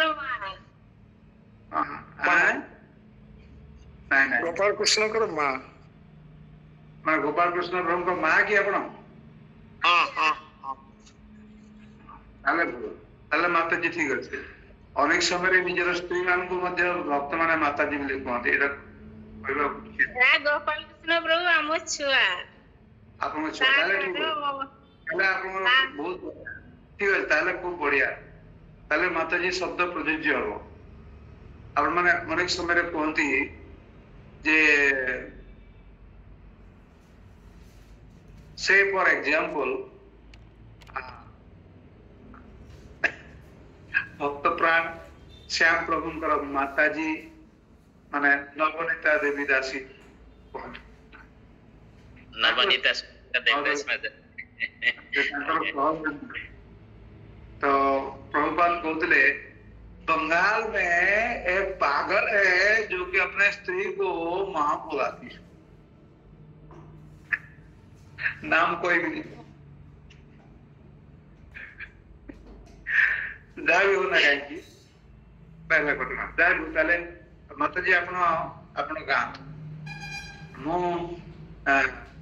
ये हाँ माताजी आपण गाँ मु कवि रूपा माताजी अन्य गीत किसी पठेबी तो पॉइंट छंदरे पठेबी आउे जो रसराज प्रभु जो पठेबी सेटा होची पीत वरण कली पावन गोरा आपण जमती गाउतले जो रामचरित मानस रे जोटा गाउतले सेही सुर रे आपण एटा गाई परिबे तले वर्तमान हमें ए गीत रा सुनिबा गोपाल कृष्ण प्रभु को माताजी को माताजी को नाम कहि देले समस्त जानि परंते माताजी नाम फिर जंतु माताजी आपन नाम को हरे कृष्ण दंडवत प्रणाम करते मो नाम छी प्रीतिमयी गोपी देवी दासी ओ वेरी गुड प्रीतिमयी गोपी देवी दासी आपण कोन सुर रे कोन जेटा सुर रे रहती आज्ञा नहीं कुलिदा कुलिदा कुलिदा प्रभु जी हम महा को पंचा जो प्रीतिमयी गोपी माने जो पंचतत्व को झियो आज्ञा प्रभु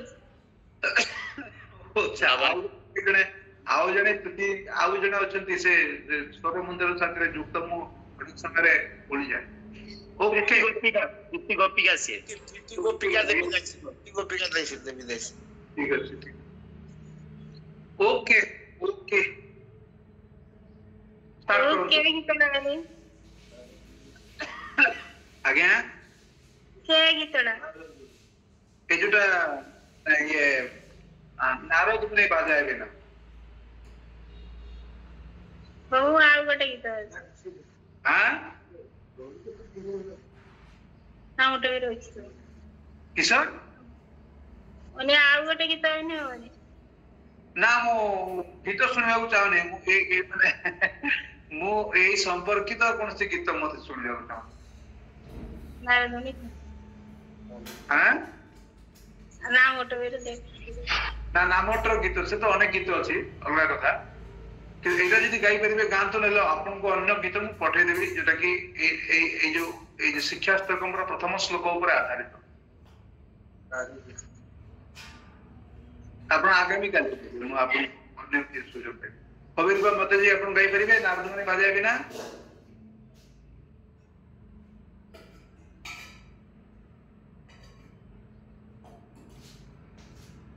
ଗାଇପାରିବେ, ସମୟ ନଷ୍ଟ କରନ୍ତୁନି ପ୍ଲିଜ।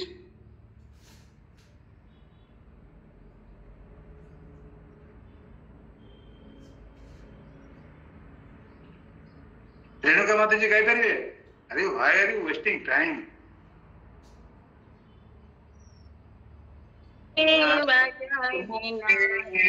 आज्ञा प्रभु अनुमति देते चेष्टा करेंगे।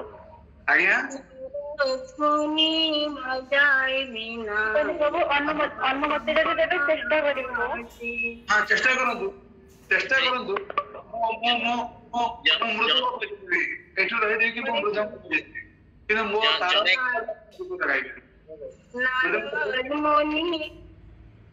तारा गाइले देखि। प्रियतमा राधा माता जी आपण राधा देवी देश माता जी आपण प्रयास करन। आज्ञा नारद मुनि प्रभु देखि कि गाइबे जितडा भूली राधिकार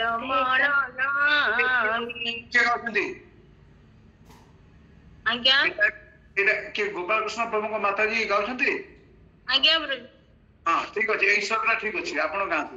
नारद मुनि बजाए बिना।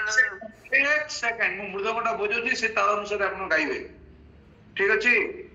मृदंग अछि तापर आपण सेई ताल अनुसार आपण गाइबे, ठीक अछि? गोटे सेकंड मते खाली टाइम दि, just give me 1-2 second time, तो आपण को सुविधा हो। 1 सेकंड, कारण मु आपण को मृदंग वादक मु नै कि आछि जे कि आपण गीत गाइले से मृदंग बजे।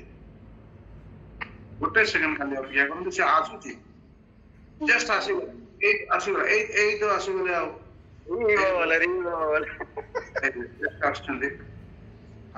जस्ट गोटे सेकंड, जस्ट रेडी हो जंदी, जस्ट रेडी।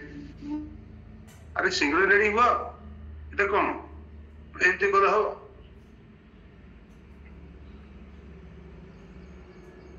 हाँ गाँतु सुना जाउची? आज्ञा आज्ञा प्रभु हाँ गाँतु। नारद मुनि बजाए बिना राधिकार नामी। नारद मुनि बजाए बिना राधिकार नामी। नाम मने उदित भक्त गीत स्वामी।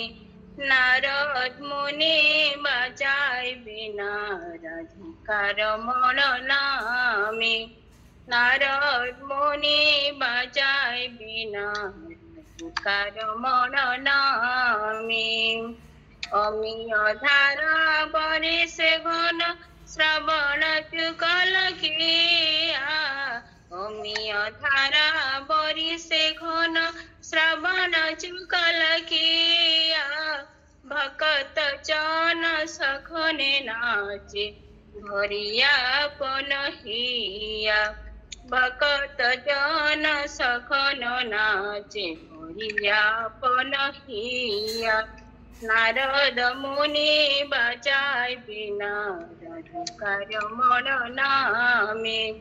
नारद मुनि बजाए बिना राधिकार नामी। माथुरीपुर आसव पसी माताए जगत जननी। माथुरीपुर आसव पसी माताए जगत जननी। केहोवा कांदे केहोवा नाचे केहो माते मने मने। नारद मुनि बजाए बिना राधिकार नामी। नारद मुनि बजाए बिना राधिकार नामी। पंचवदन नारंगी धरि प्रेमेर सघन क्रोल। पंचवदन नारंगी धरि प्रेमर सघन रोल। कमल सन नाचिया बोले बोल बोल हरि बोल।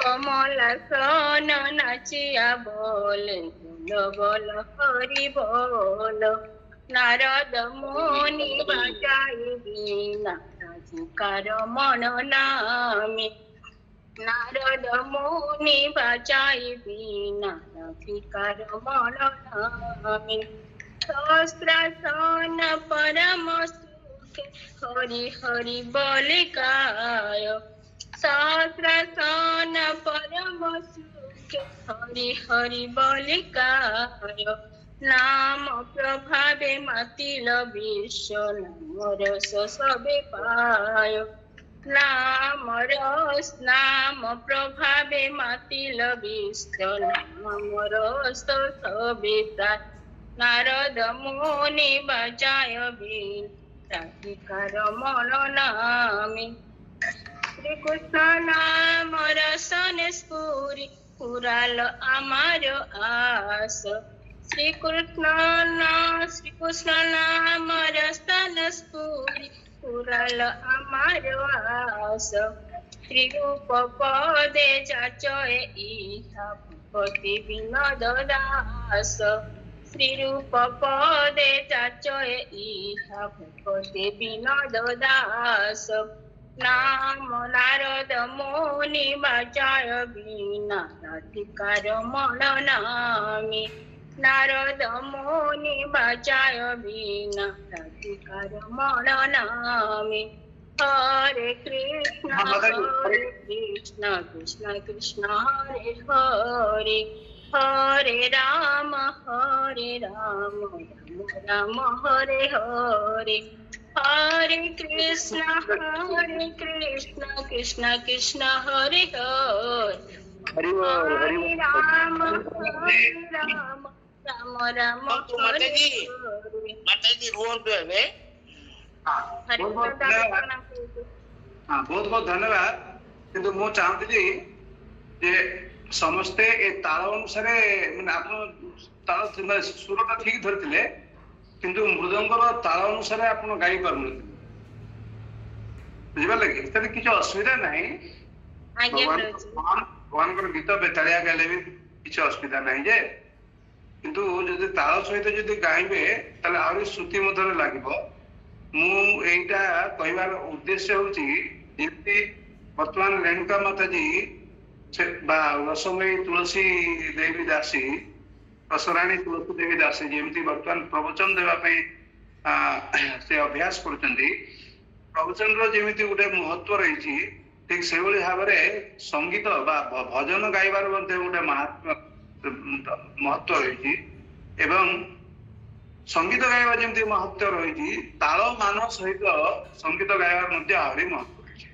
ଯେକୌଣସି ଜାଗାକୁ ଆମେ ଯିବା କରିବା ନା ଗୋଟେ ପ୍ରବଚନ ଦେବା, ଗୋଟେ ସେଠି ଗୀତ ଗାଇବା, ବୁଝିପାରିଲେ କି? ତ ଆମମାନଙ୍କୁ ସେଭଳି ଭାବରେ ଆମମାନଙ୍କୁ ପ୍ରସ୍ତୁତ କରିବାକୁ ପଡିବ, କିଛି ଗାୟିକା ପ୍ରସ୍ତୁତ କରିବାକୁ ପଡିବ ଯେମିତି ଗୀତ ବୋଲିବେ, ଯୋଉମାନେ ଭଜନ ଧରି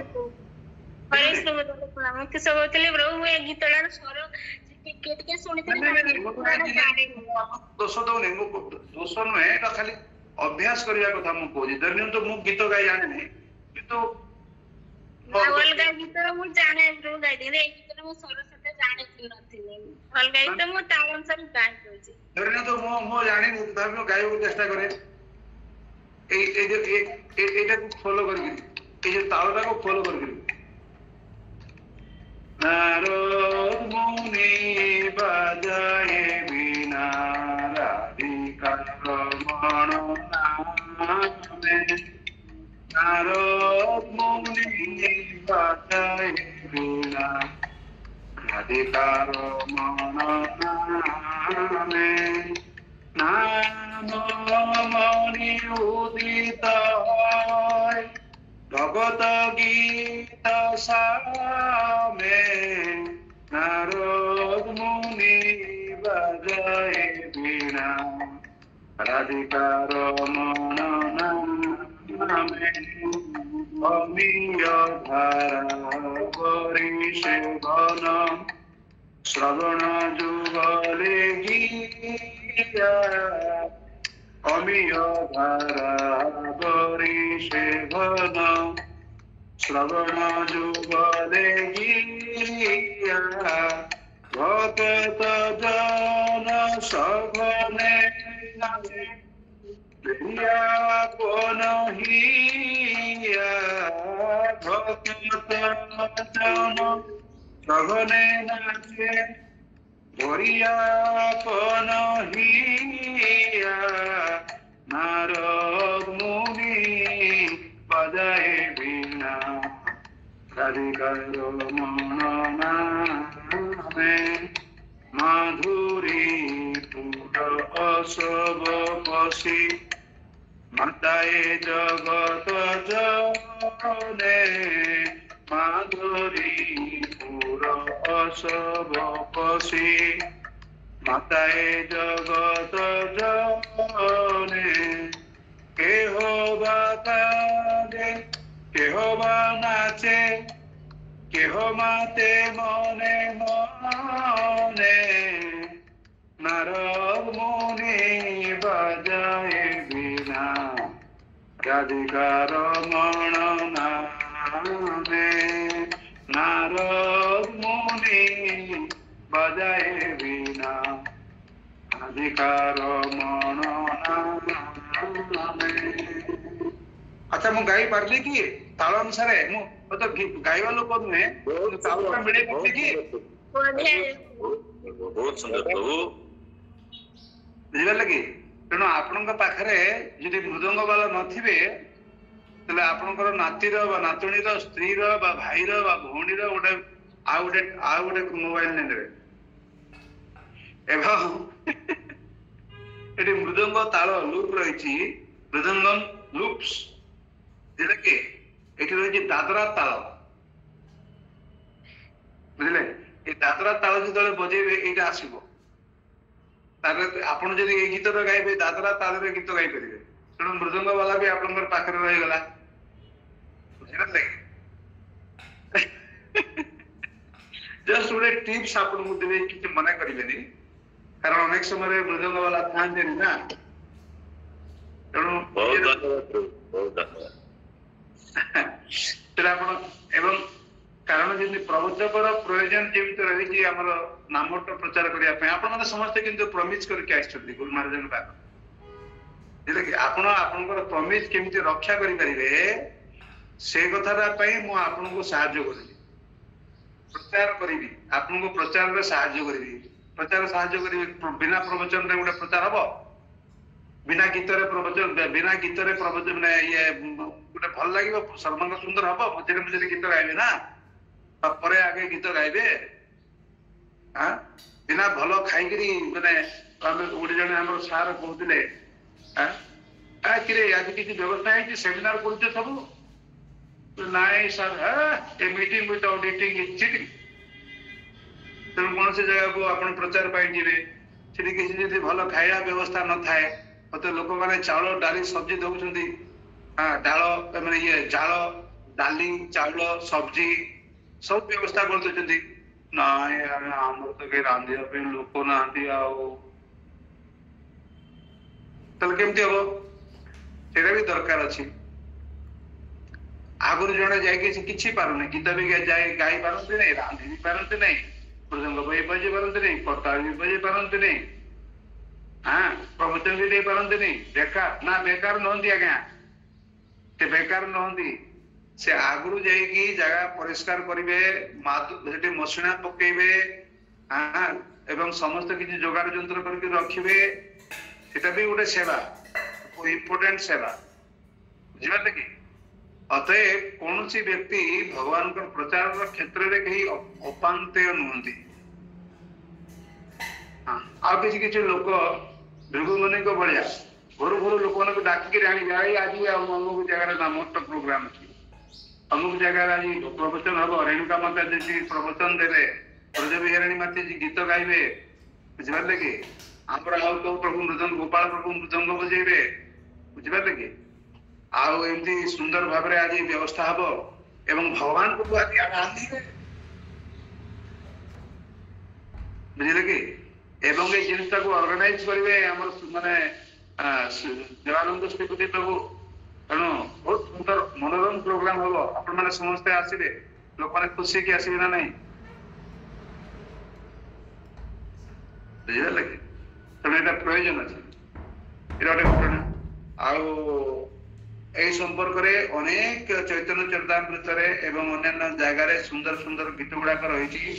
মু আজ গীত পঠাইদেবি আপনার পাখক যেମିତି চৈতন্য চরিতামৃতরে ଅଛି। নাম সংকীর্তন হয় সর্বানর্থ নাশ, সর্বশুভোদয় কৃষ্ণে প্রেমের উল্লাস। ଆମର ଯୋଉ ଗୌର ଗୋବିନ୍ଦ ସ୍ୱାଇଁ ମହାରାଜ ଯେତେବେଳେ ପ୍ରବଚନ ଦଉଥାନ୍ତି, ତାଙ୍କର ଶିଷ୍ୟମାନେ ମଧ୍ୟ ଯେତେବେଳେ ଆଜିକାଲି ପ୍ରବଚନ ଦିଅନ୍ତି ଏଇ ଷ୍ଟାଇଲଟାକୁ ଫଲୋ କରନ୍ତି, ବୁଝିପାରିଲେ? ମଝିରେ ମଝିରେ କଣ କହିବେ, ଯୋଉଠି ଯୋଉଠି ଗୀତ ରହିଛି ଗୀତ ଗୁଡାକ ବୋଲିବେ। ଏଇଟା ବଢିଆ ଜିନିଷ, ଗୁଡ ଷ୍ଟାଇଲ। ତାଙ୍କର ନିଜସ୍ୱ ଧାରା, ଏଇଟା ବଢିଆ ଲାଗେ। ହଁ, ନାମ ସଂକୀର୍ତ୍ତନେ ହୟ, ଏବଂ ଜଣେ ମୃଦଙ୍ଗ ବଜାଉଥିବ, ଜଣେ କର୍ତ୍ତାଳ ବଜାଉଥିବ, এবং এই দাদরা তালরে এটা ହେଇପାରିବ, ବୁଝିଲେ କି? ଏଇ ସେମ୍ ଜିନିଷ ଏଇଟା ଦାଦରା ତାଲରେ ମୁଁ ଯୋଉ ତାଳରେ ବଜାଉଥିଲି, ଧରି ନିଅନ୍ତୁ ହରେ କୃଷ୍ଣ, ଧରି ନିଅନ୍ତୁ।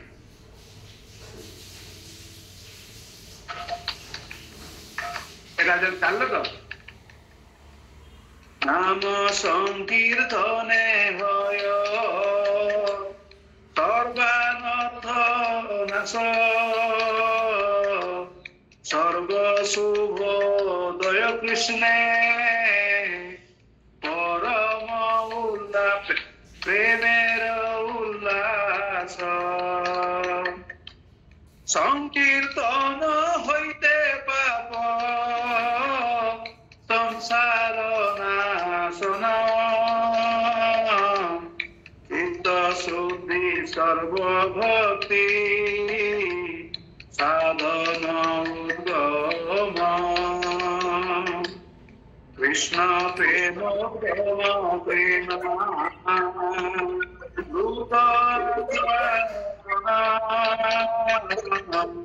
কৃষ্ণ প্রাপ্তি সেবামৃত সমুদ্রে এবং পাড়িয়া ବି ଶୁଣୁଥିଲେ ମାନେ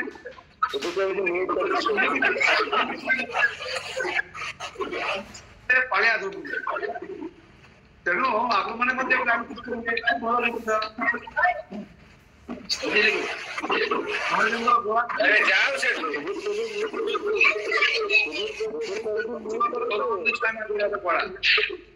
ମୁଁ ତାଙ୍କର ମାନେ ତାଙ୍କୁ ମୁଁ ମାନେ ଦେଖଉନି, ଆପଣ ଶିକ୍ଷକଙ୍କୁ ମାନେ ଜଷ୍ଟ ମଜା କରିବା। ସୁଧୀର ପ୍ରଭୁ ଯଦି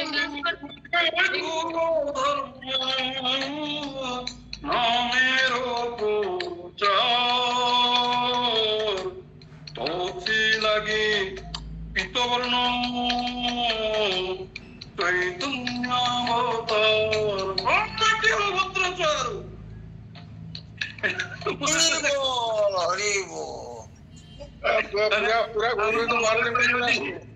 ଗୌରଗୋବିନ୍ଦ ସ୍ୱାମୀ ମହାରାଜଙ୍କର ଗୀତ ପୁରା।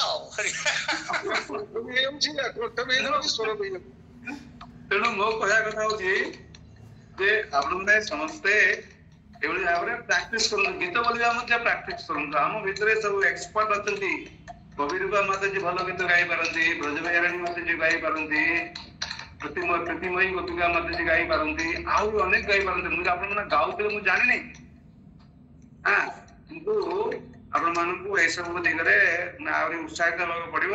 ତାହେଲେ ଆମେ ଯେତେବେଳେ ପ୍ରଚାରକୁ ଯିବା, କିଏ ପ୍ରବଚନ ଦେଲେ ତ କିଏ ଗୀତ ଗାଇଲେ, କିଏ ମୃଦଙ୍ଗ ବଜେଇଲେ, ମୃଦଙ୍ଗ ବାଲା ବଜେଇବା ବାଲା ନଥିଲେ ବି ଗୋଟେ ଟେକ୍ନିକ ମୁଁ କହିଦେବି ଆପଣମାନଙ୍କୁ, ବୁଝିପାରିଲେ କି? ଦାଦରା ତାଲ ଅଛି, କଣ ସେଟା କେର ହବା ନା କଣ ଗୋଟେ ଅଛି, କେରବା ତାଳ ଅଛି, ଖେମଟା ତାଳ ଅଛି, ତ୍ରିପୁଟା ତାଳ ଅଛି, ବହୁତ ପ୍ରକାରର ତାଳ ଅଛି, ବୁଝିପାରିଲେ କି?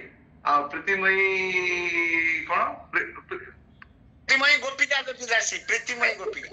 ଏବେ ଯୋଉ ପଞ୍ଚତତ୍ଵ ପ୍ରମୁଖ ଝିଅଙ୍କ ନାଁ କଣ? ଆଜ୍ଞା ରହୁଛି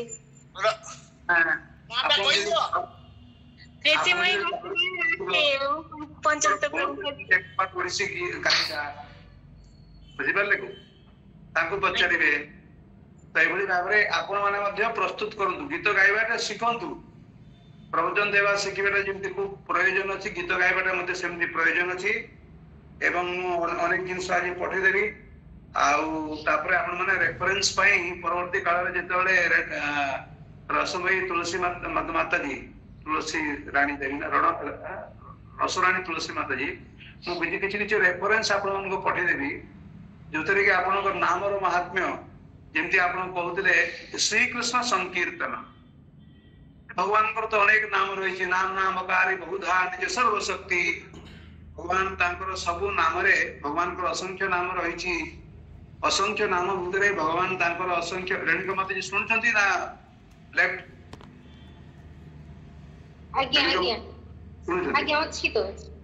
ହଁ।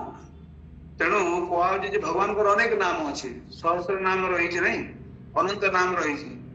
କିନ୍ତୁ ଭଗବାନ ଏଠି ଶ୍ରୀକୃଷ୍ଣ ସଂକୀର୍ତ୍ତନ ବୋଲି କାହିଁ କହିଲେ? ବହୁତ ସୁନ୍ଦର ସୁନ୍ଦର ଆପଣ ପଏଣ୍ଟ ଧରିଛନ୍ତି, ବୁଝିଲେ କି? ତାକୁ ସପୋର୍ଟ କରିବା ପାଇଁ ହରିଭକ୍ତି ବିଳାସର ଏକାଦଶ ବିଳାସରେ ସେଠି ଏଠି ମହାତ୍ମ୍ୟ, ବିଶେଷ କରି ସବୁ ତ ନାମ ରହିଛି, ସବୁ ନାମର ମହାତ୍ମ୍ୟ ରହିଛି, କିନ୍ତୁ ବିଶେଷ କରି କୃଷ୍ଣ ନାମ ଶ୍ରୀକୃଷ୍ଣ ସଂକୀର୍ତ୍ତନର କଣ ମହତ୍ଵ ରହିଛି? ଆପଣ ଖାଲି କହିନାହାନ୍ତି ଯେ କୀର୍ତ୍ତନ କଥା କହିନାହାନ୍ତି, ଜପ କଥା କହିନାହାନ୍ତି, ସଂକୀର୍ତ୍ତନ ବୋଲି ଗୋଟେ ଆପଣ ସୁନ୍ଦର ପଏଣ୍ଟ ଆପଣ ତୁଳିଲେ। ସଂକୀର୍ତ୍ତନ ମାନେ ସମବେତ ଭାବରେ କୀର୍ତ୍ତନ, ସଂକୀର୍ତ୍ତନ ମାନେ ସମ୍ୟକ ରୂପରେ କୀର୍ତ୍ତନ। ସମବେତ ଭାବରେ କୀର୍ତ୍ତନର ଅର୍ଥ ହଉଛି ସମସ୍ତ ଭକ୍ତ ମାନେ ମିଶିକରି କୀର୍ତ୍ତନ କରିବା। ଏକାକି ଆମର କାହିଁକି ନା, ଏକାକି ଆମର ନାହିଁ ପାଏ ବଲ ହରିନାମ ସଂକୀର୍ତ୍ତନ। ଆଉ ସମ୍ୟକ ରୂପରେ କୀର୍ତ୍ତନ କରିବାର ଅର୍ଥ ହଉଛି ସଠିକ ଭାବରେ ମାନେ ନାମ ଅପରାଧ ଛାଡିକିରି କୀର୍ତ୍ତନ କରିବା, ବୁଝିପାରିଲେ କି? ଏବଂ ଅନ୍ୟାନ୍ୟ କୀର୍ତ୍ତନ ଅପେକ୍ଷା ଲୋକମାନେ ତ କହିବେ ଆମେ ଆଉ ଗୋଟେ କୀର୍ତ୍ତନ କରିବା, ବୁଝିଲେ କି? ନିତାଇ ଗୌର ରାଧେ ଶ୍ୟାମ ଭଜ ହରେ କୃଷ୍ଣ ହରେ ରାମ, ବୁଝିପାରିଲେ? ଆଉ କିଏ କହିବ ଆମେ ଏଇ କୀର୍ତ୍ତନ କରିବା କଣ ନା, जय श्री कृष्ण चैतन्य प्रभु नित्यानंद हरे कृष्ण हरे राम श्री राधे गोविंद। बुझिपारे कि असुविधा नहीं, सब गुड़ाक भगवान नाम, किंतु ए कृष्ण नाम कीर्तन जोटा कि महाप्रभु कहते हरे कृष्ण कृष्ण कृष्ण हरे हरे हरे राम राम राम हरे हरे। कृष्ण नाम कीर्तन महत्व कौन एटा भी एरा को कहया आपण आपको पठेदेवी फोटो पठेदेवी, बुझिपारे कि लेखा पठेदेवी से कृष्ण नाम महात्म्य कथा कह तत्रैव विशेषतः श्री कृष्ण इति नाम महात्म्यम। बुझिले अतीताः पुरुषाः सप्त भविष्याश्च चतुर्दश नरस्तारयते सर्वान् कलु कृष्ण इति कीर्तनात्। कलिजुगरे कृष्ण नाम कीर्तन कले तार अतीत सप्त पुरुष एवं भविष्य चतुर्दश पुरुष उद्धार होता है। 21 पुरुष आहुरी गुड़ाए जिन रही जमी अनेक अच्छे अनेक कोर्ट्स अच्छे गोटे जगह कहुई हजारे विष्णु नाम जहा गोटे राम नाम से 3000 विष्णु नाम जहा 3 थर राम नाम जहा गोटे कृष्ण नाम जहा शास्त्र प्रमाण रही विषय बड़े जिन रही। तेणु ये कृष्ण कृष्ण नाम कीर्तन महत्व ये प्रदान कराए। आज जो आप 8टा पॉइंट जो कहले श्रील भक्ति विनोद ठाकुर ये जो कली पीत वर्ण कली पावन गोरा ए से सुंदर भाव में वर्णना कर तेणु नामर महात्म्य मुझे आपण पठेदेवी। आपण मैंने परवर्ती काल में जिते बड़े क्लास देवे सेटा भी आप प्रिपेयर थे मझे मझे से सब कहे ना कहले केमती हम कंजूसी कहीं कर वाइफ टू बिकम कंजूस मखिचुस नाई नाई कृष्ण नाम कीर्तन कृष्ण कथा कीर्तन कंजूस करेंगे ना समस्त को उदार भाव में प्रदान करेंगे हरि कथा आई हरिनाम प्रभु आज्ञा आज्ञा बस एतिकी आज मोर कहबार तापर आगामी काली पुणी आम शुणा एवं तापरे माताजी कौन कर आज जमी शीघ्र छाड़देले सेमती काली भी शीघ्र छाड़े जहाँफल आम मान जो आम मैंने जो अभागा मैंने अच्छु कहवा सुजोग मिलूनी आम भी किसी सुजोग पाइबू एवं मो भाई आहरी अनेक अच्छा जो कहवाक चाहती सुजोग मिल पार ना यही पर्टिकुलर टॉपिक ऊपर आपण जहाँ आलोचना कले से आलोचनार प्रसंग रे यदि कौन भक्त यदि किसी कहवाक चाहे 2 मिनिट 3 मिनिट 4 मिनिट 5 मिनिट से समय पाई परिबे बुझिले कि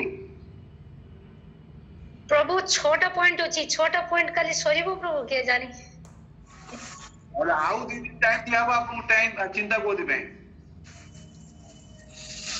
अच्छा माताजी ये जो कहले ये जे 8टी पॉइंट ये गुटे गुटे कहले जे नाम संकीर्तन रे हरे कृष्ण ये जे कहले ना नाम संकीर्तन रे जोंडा कहले चेतो दर्पण मार जन्म तापर कहले भव महा दावाग्नि निर्वापणम 2 श्रेय कैरव चंद्रिकाम वितरणम तापर कहले विद्या बधु जीवनम तापर कहले आनंदाम बुद्धि वर्धनम प्रतिपदम तापरे पूर्णामृत स्वादनम सर्वात्मा स्नपनम परम विजयते ए 7टी हला एई बड़ी संकीर्तन नामर जय होक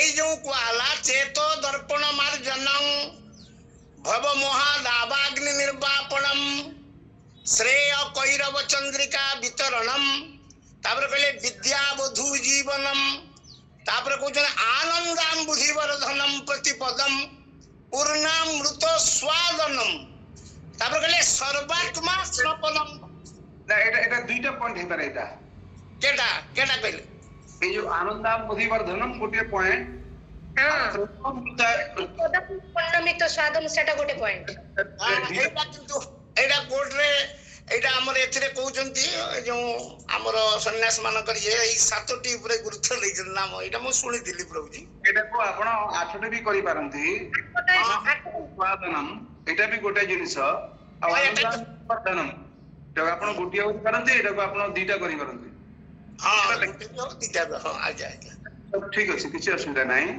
गोटे कथा माता जी अन्य मानव को सुजोग देबा में कोन करिवे आपण निजे ही प्रश्न करिवे आज्ञा आपण टिके कहबे ता ऊपर धन्य को जे धन्य तो आपण टिके कहबे जे नाम का धन्य तो गोटे फॉर एग्जांपल हां जे नामकारी बहुधा निज सर्व शक्ति तत्रार्पिता नियमित स्मरणे न काल तो आपण जो आपनकर जो श्लोकटा अछि जे चैतो दर्पण मार्जनम भव महादावाग्नि निर्वापणम पचारि आप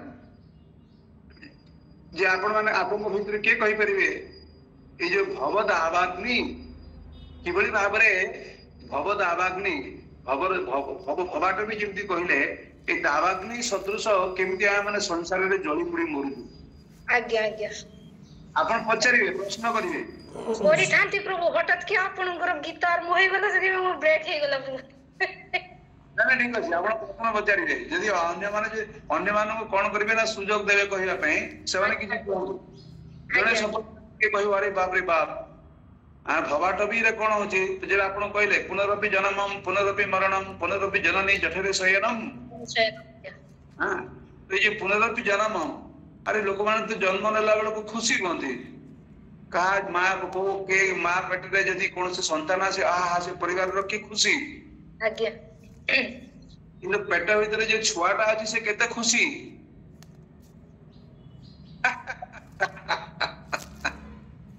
ए गर्भवास जंत्रणा ए संपर्क रे तले जन्मटा को काहे की दुख बोली कहा होची काहे की दावाग्नि बोली कहा होची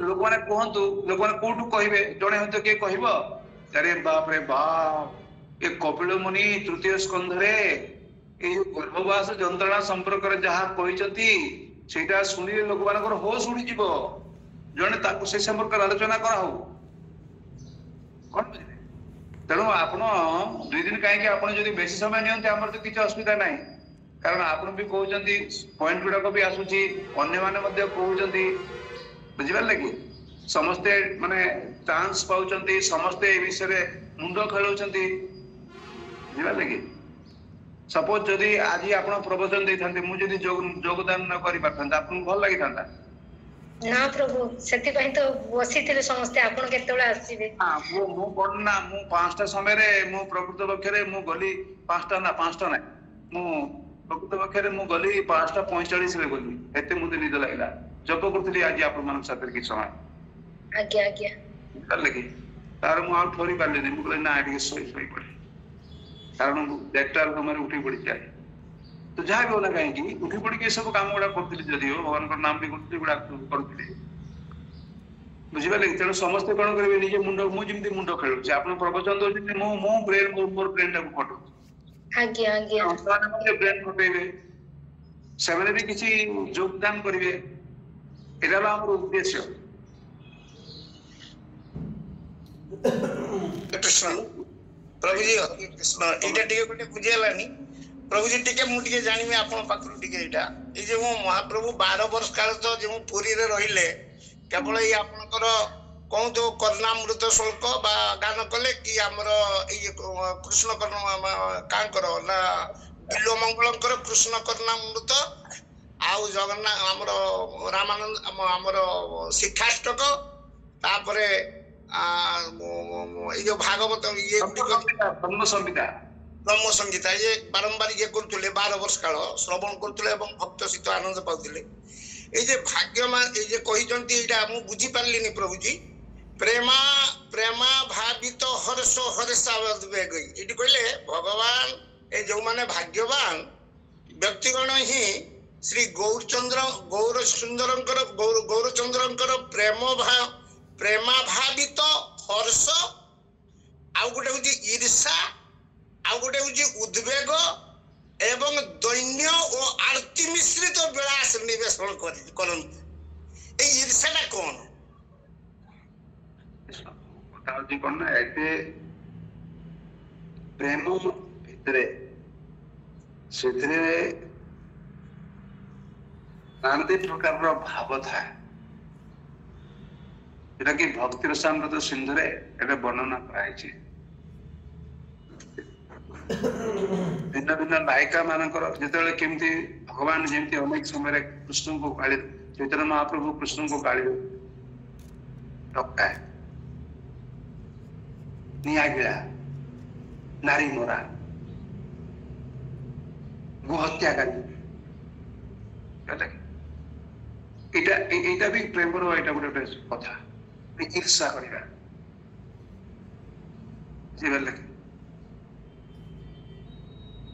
कृष्ण को लेकिन गले मथुरार नारी माने कृष्ण केते बड़ सौभाग्य सौभाग्य भी कल्पना कर प्रति ईर्षा भी होची से कौन बुझे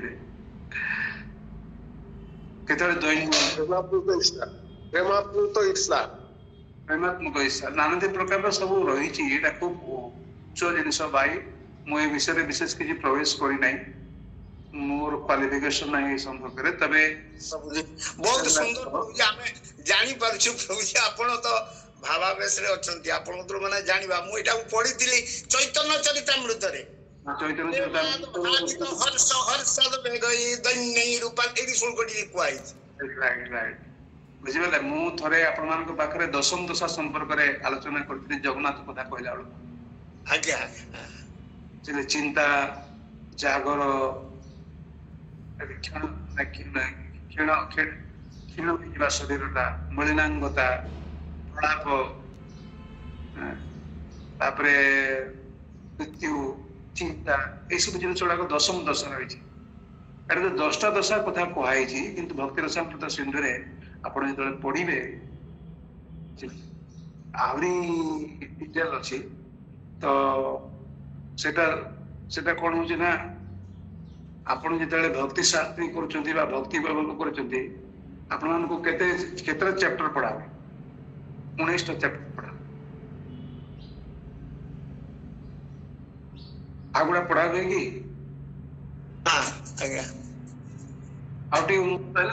पढ़ा जी देखे तेणु एटा अधिकार भेद अच्छी को अधिकार सब जिन आलोचना कर जमी धरनियंतु रासलीला जो डिटेल गुड़ाक वर्णना कराई बुझिपारे कि रासलीला जो डिटेल वर्णना कराई भगवान गोपीमान बालिकन कर चुम्बन कर वक्षस्थल को माने स्पर्श कर इत्यादि इत्यादि ये सब जिन गुड़ाक आम मान स्तर जिन सुखदेव गोस्वामी से भी निजक कहते ना मुझे संपर्क किसी बहुत सावधान कहते राधा नाम उच्चारण भी कर तेणु से योग्यता थिला किंतु राधा नाम उच्चारण कले आ किछि परीक्षित महाराज को किछि कथा शुणी पारे बाकृत हो संभावना थिला कांदी था जबरदस्ती किसी कही पार न था आ शिष्य केमती उद्धार करते शिष्य एत गुड़ा प्रश्न केमती से जानी शुणी राधा नाम उच्चारण करना तेणु कथा हूँ कौन ना केते सब जिन गुड़ाक रही आस्ते आस्ते सब बुझा बुझिपारे किए कौन मत योग्य अच्छा मुझे विषय योग्य नुहे सत आप जानते प्रभु ये शिक्षाष्टक स्तुति विशेष भाव आमर ये विंश परिच्छेद चैतन्य चरितामृत श्लोकटी मु काली राति की देखु आप देखु चैतन्य चरितामृत लास्ट रे अच्छी कौन एटा दिया आज्ञा आज्ञा हम अच्छी बुझीपार लगे लगे जोटा हूँ भागवतम शेष जिनस आज्ञा श्रीमद भागवतम लास्ट श्लोक कोटा नाम संकीर्तन यज्ञ से ना नाम संकीर्तनम यस्य सर्व दुख विनाशनम प्रणाम दुख शमनम प्रणाम दुख शमनम राइट तो कथा होती है ये जो श्री कृष्ण संकीर्तनम नाम संकीर्तनम यस्य एटा हो श्रीमद भागवतम एटा हो सर्वश्रेष्ठ सिद्धांत लगे एवं ये नाम संकीर्तन ये जो शिक्षाष्टकम लास्ट कोटा आश्री सेवा पादरताम पिनस्तुमाम अदर्शनाम मर्महताम करोतु बा यथा तथा बा विदधातु लंपटो प्राणनाथास्तु सैव नापर जय जय जल रस सर्वरस सार परकिया नामे जहा प्रजति प्रचार जो रसदा को भगवान श्री चैतन्य महाप्रभु आस्वादन करते जो रसर नाम शुणिले आजिकल पंडित माने बड़ बड़ ज्ञानी लोक माने नाचित का नहीं दिखती बुझी पारती नहीं बोले कहते व्यभिचार बोली भावती यस व्यभिचार आपण व्यभिचार मो व्यभिचार समस्त व्यभिचार किंतु आध्यात्मिक जगत रे भगवान श्रीकृष्ण गोपी मान व्यभिचार नथिला से श्रेष्ठ भक्त मान व्यभिचार नथिला कारण से सर्वश्रेष्ठ भक्त थिले आराध्य भगवान ब्रजेश तनय तद्धाम वृंदावनम रम्या काजित उपासना प्रजवधु वर्गेण जा कल्पिता for them it was appropriate for us Krishna को संपर्क रे एप्रोप्रिएट कि आमे माने जदी एभली करिवु भगवान श्री कृष्ण को रासलीला सर्वोत्तम आमे जदी रासलीला करिया पे चाहिबु तले एटा आम पय भगवान को रासलीला हेतिले मध्य आमको पय कैरेक्टर ढिला जो समय है काली पुणी सुनिबा रसराणी माताजी पाखु आप चमत्कार कहते माताजी खूब सुंदर से आपण आरंभ करे अन्य माने एतरे से माने प्रेरणा नेबे एवं समस्ते कहबे आमर तो माने कुलपति अछंती परिणाम गौर प्रभु आपण अछंती एमने तो सब सीजन वक्ता किंतु एमने कहले कोन अन्य माने कोन भाइबे जानिछंती हां ये तो कहिबे ये तो पंडित लोक ये तो माने आचार्य ये तो बहुत पुराना भक्त आमे कोन कहि परिबु आमे ही 2 दिन आगरु देखिया नै जो बुझिबाले कि तेणु आपण मान को देखि मो अनेक समय कथा कहबाटू आरंभ करे आपण को हम जो देवानंद श्रीपति प्रभु एकदम फ्रेश कैंडिडेट्स मान को देखि कथा आरंभ कले कौन हो अन्य माने कहबे हां ए माने जेतले कहजती हमर 3 वर्ष दीक्षा हे गले हमें कहि परिबुनी ना चेष्टा करिवे हरे कृष्ण प्रभु धन्यवाद प्रभु जी माता जी खूब सुंदर कहते खूब सुंदर कहते बहुत धन्यवाद माता जी बहुत सुंदर हरे कृष्ण प्रभु एटा मोर कोनोसी योग्यता नाही प्रभु जतले कहले जे सेई चेत शिक्षाष्टकम विषय रे कथा हबो मु प्रथम हातटा उठेली काहे कि प्रभु काहे कि ना मु से जिंसटा तो सुनुते मु ताको ध्यान रे सुनुताई बड़ विरक्त लागुताई बहुत कष्ट लागुताई तो एटा कोन सुन किंतु जतले प्रभु कहि देले सेतबेठु मोर निद होई जाईची जे कहि तो देले केमिति करिवि बार बार सुनुची से एक दिन किंतु मुंडे रहू नाही म्हणजे बसी की चिंता करे रात रे निद होनी जे जहा भी हो एबे प्रभु किछि कहि नाही मु या भीतर बहुत अछि आउरी ठीक तो से गोटे खाली चेत दर्पण मार्जनमटा सेटा 7 दिन क्लास हो प्रभु आगे मोर से भलिया योग्यता भी नाही किंतु मते एमिति कृपा कले आपण माने मते धैर्य धरि कि सुनिले प्रभु मते आदेश देले आ मु ताको पढिली सबटु भक्त पाइबे आ भक्त घर को गले आज्ञा ताले ए सब जिन आलोचना करिवे जो सुनिया पई लोक माने प्रस्तुत अछंती जणे लोक सुनना आज्ञा आज्ञा कारण जिनिसटा आपनका भितरे वर्तमान रहिछि उपादान अनेक लोक भगवान पठेबे आपन पाखु आपण को से लोक मान पाख को पठेबे जोठी आपण ए सब जिनिसटा को कहिबे किंतु यदि अरे बाबा जदि पाखरे जदि गुली नथिबो युद्ध क्षेत्र में जाके कौन करिवे आज्ञा गुडे योद्धा पई गुली दरकार गुडे प्रवचक पई हरि कथार उपादान दरकार बुझिबा लगे तेणु ए उपादान को बहुत संग्रह करतांतु निजे पाखरे रखंतु निजे नोट करके रखंतु एवं प्रयोग करिवे भक्तमान के पाखरे जेकी जेतेबेले सुयोग मिलिबो सुयोग संधानी हेकि रहिबे आज्ञा मु तो मनरे ठाणीची प्रभु आम फ्लैट रे जो माने अछंती ओडिया लोक दामोदर ये रे मु तांको घर को जीवी निजे प्रदीप नै कि जीवी तांको घर जळी के एटा मन भीतर रखी छी प्रभु वाह बेटा थैंक यू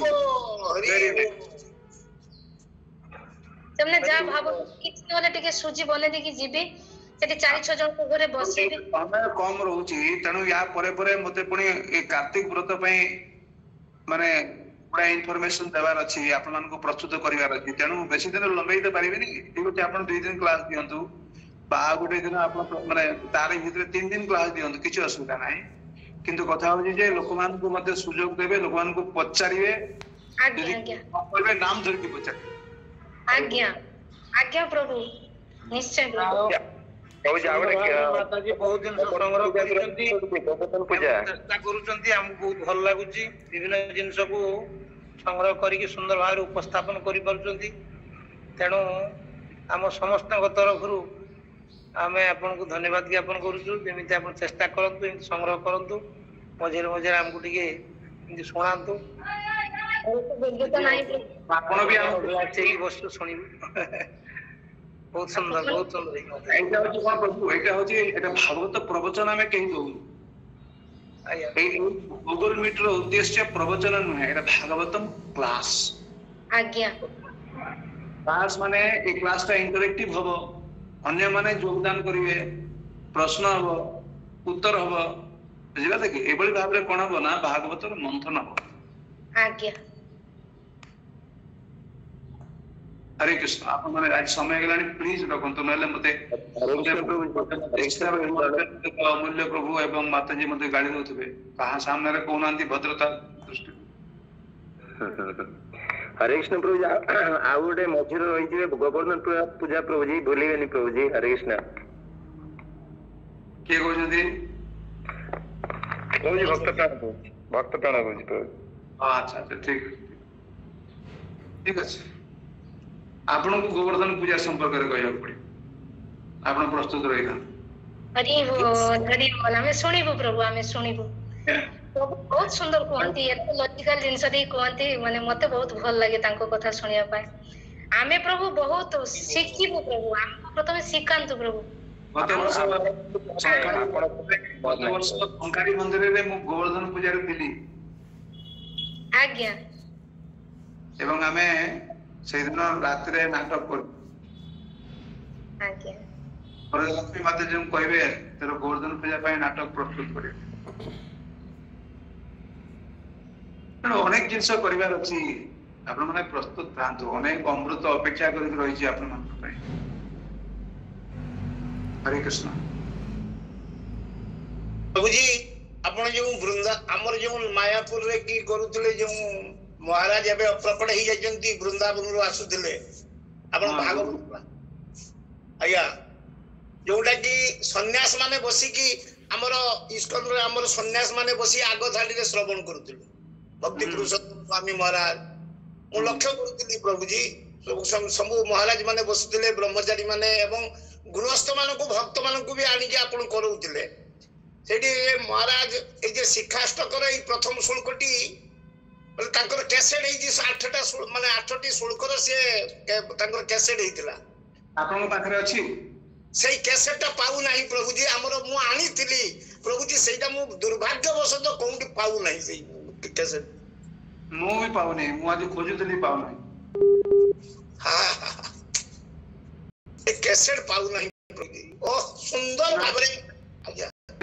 तांकर अनेक गुड़ा जिनस मिलु नहीं वृत्तासुर बोध वृत्तासुर चरित्र बड़ी बामन चरित्र अनेक गुड़ा थिला काकी से गुड़ा को से रखी ना खाली भागवतम टा अछि एनीवे मु कनी आपन को पाखरे जदी थिबो सेटा एमा पाखरे मु खोजुतली नाही घरे जदी कोठी थिबो मु जानने आजकल तो सीडी के व्यवहार करू नांती ना पेशेवर सीडी ठीक अछि बाबू रखंतु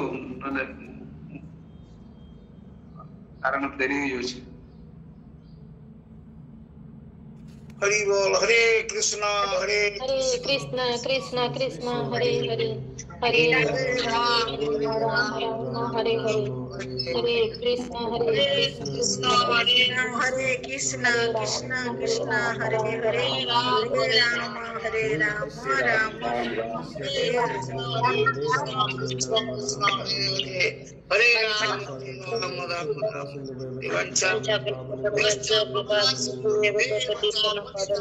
पावने वैष्णवे नमो नमः जय जय श्री अनंत कोटि वैष्णव की जय।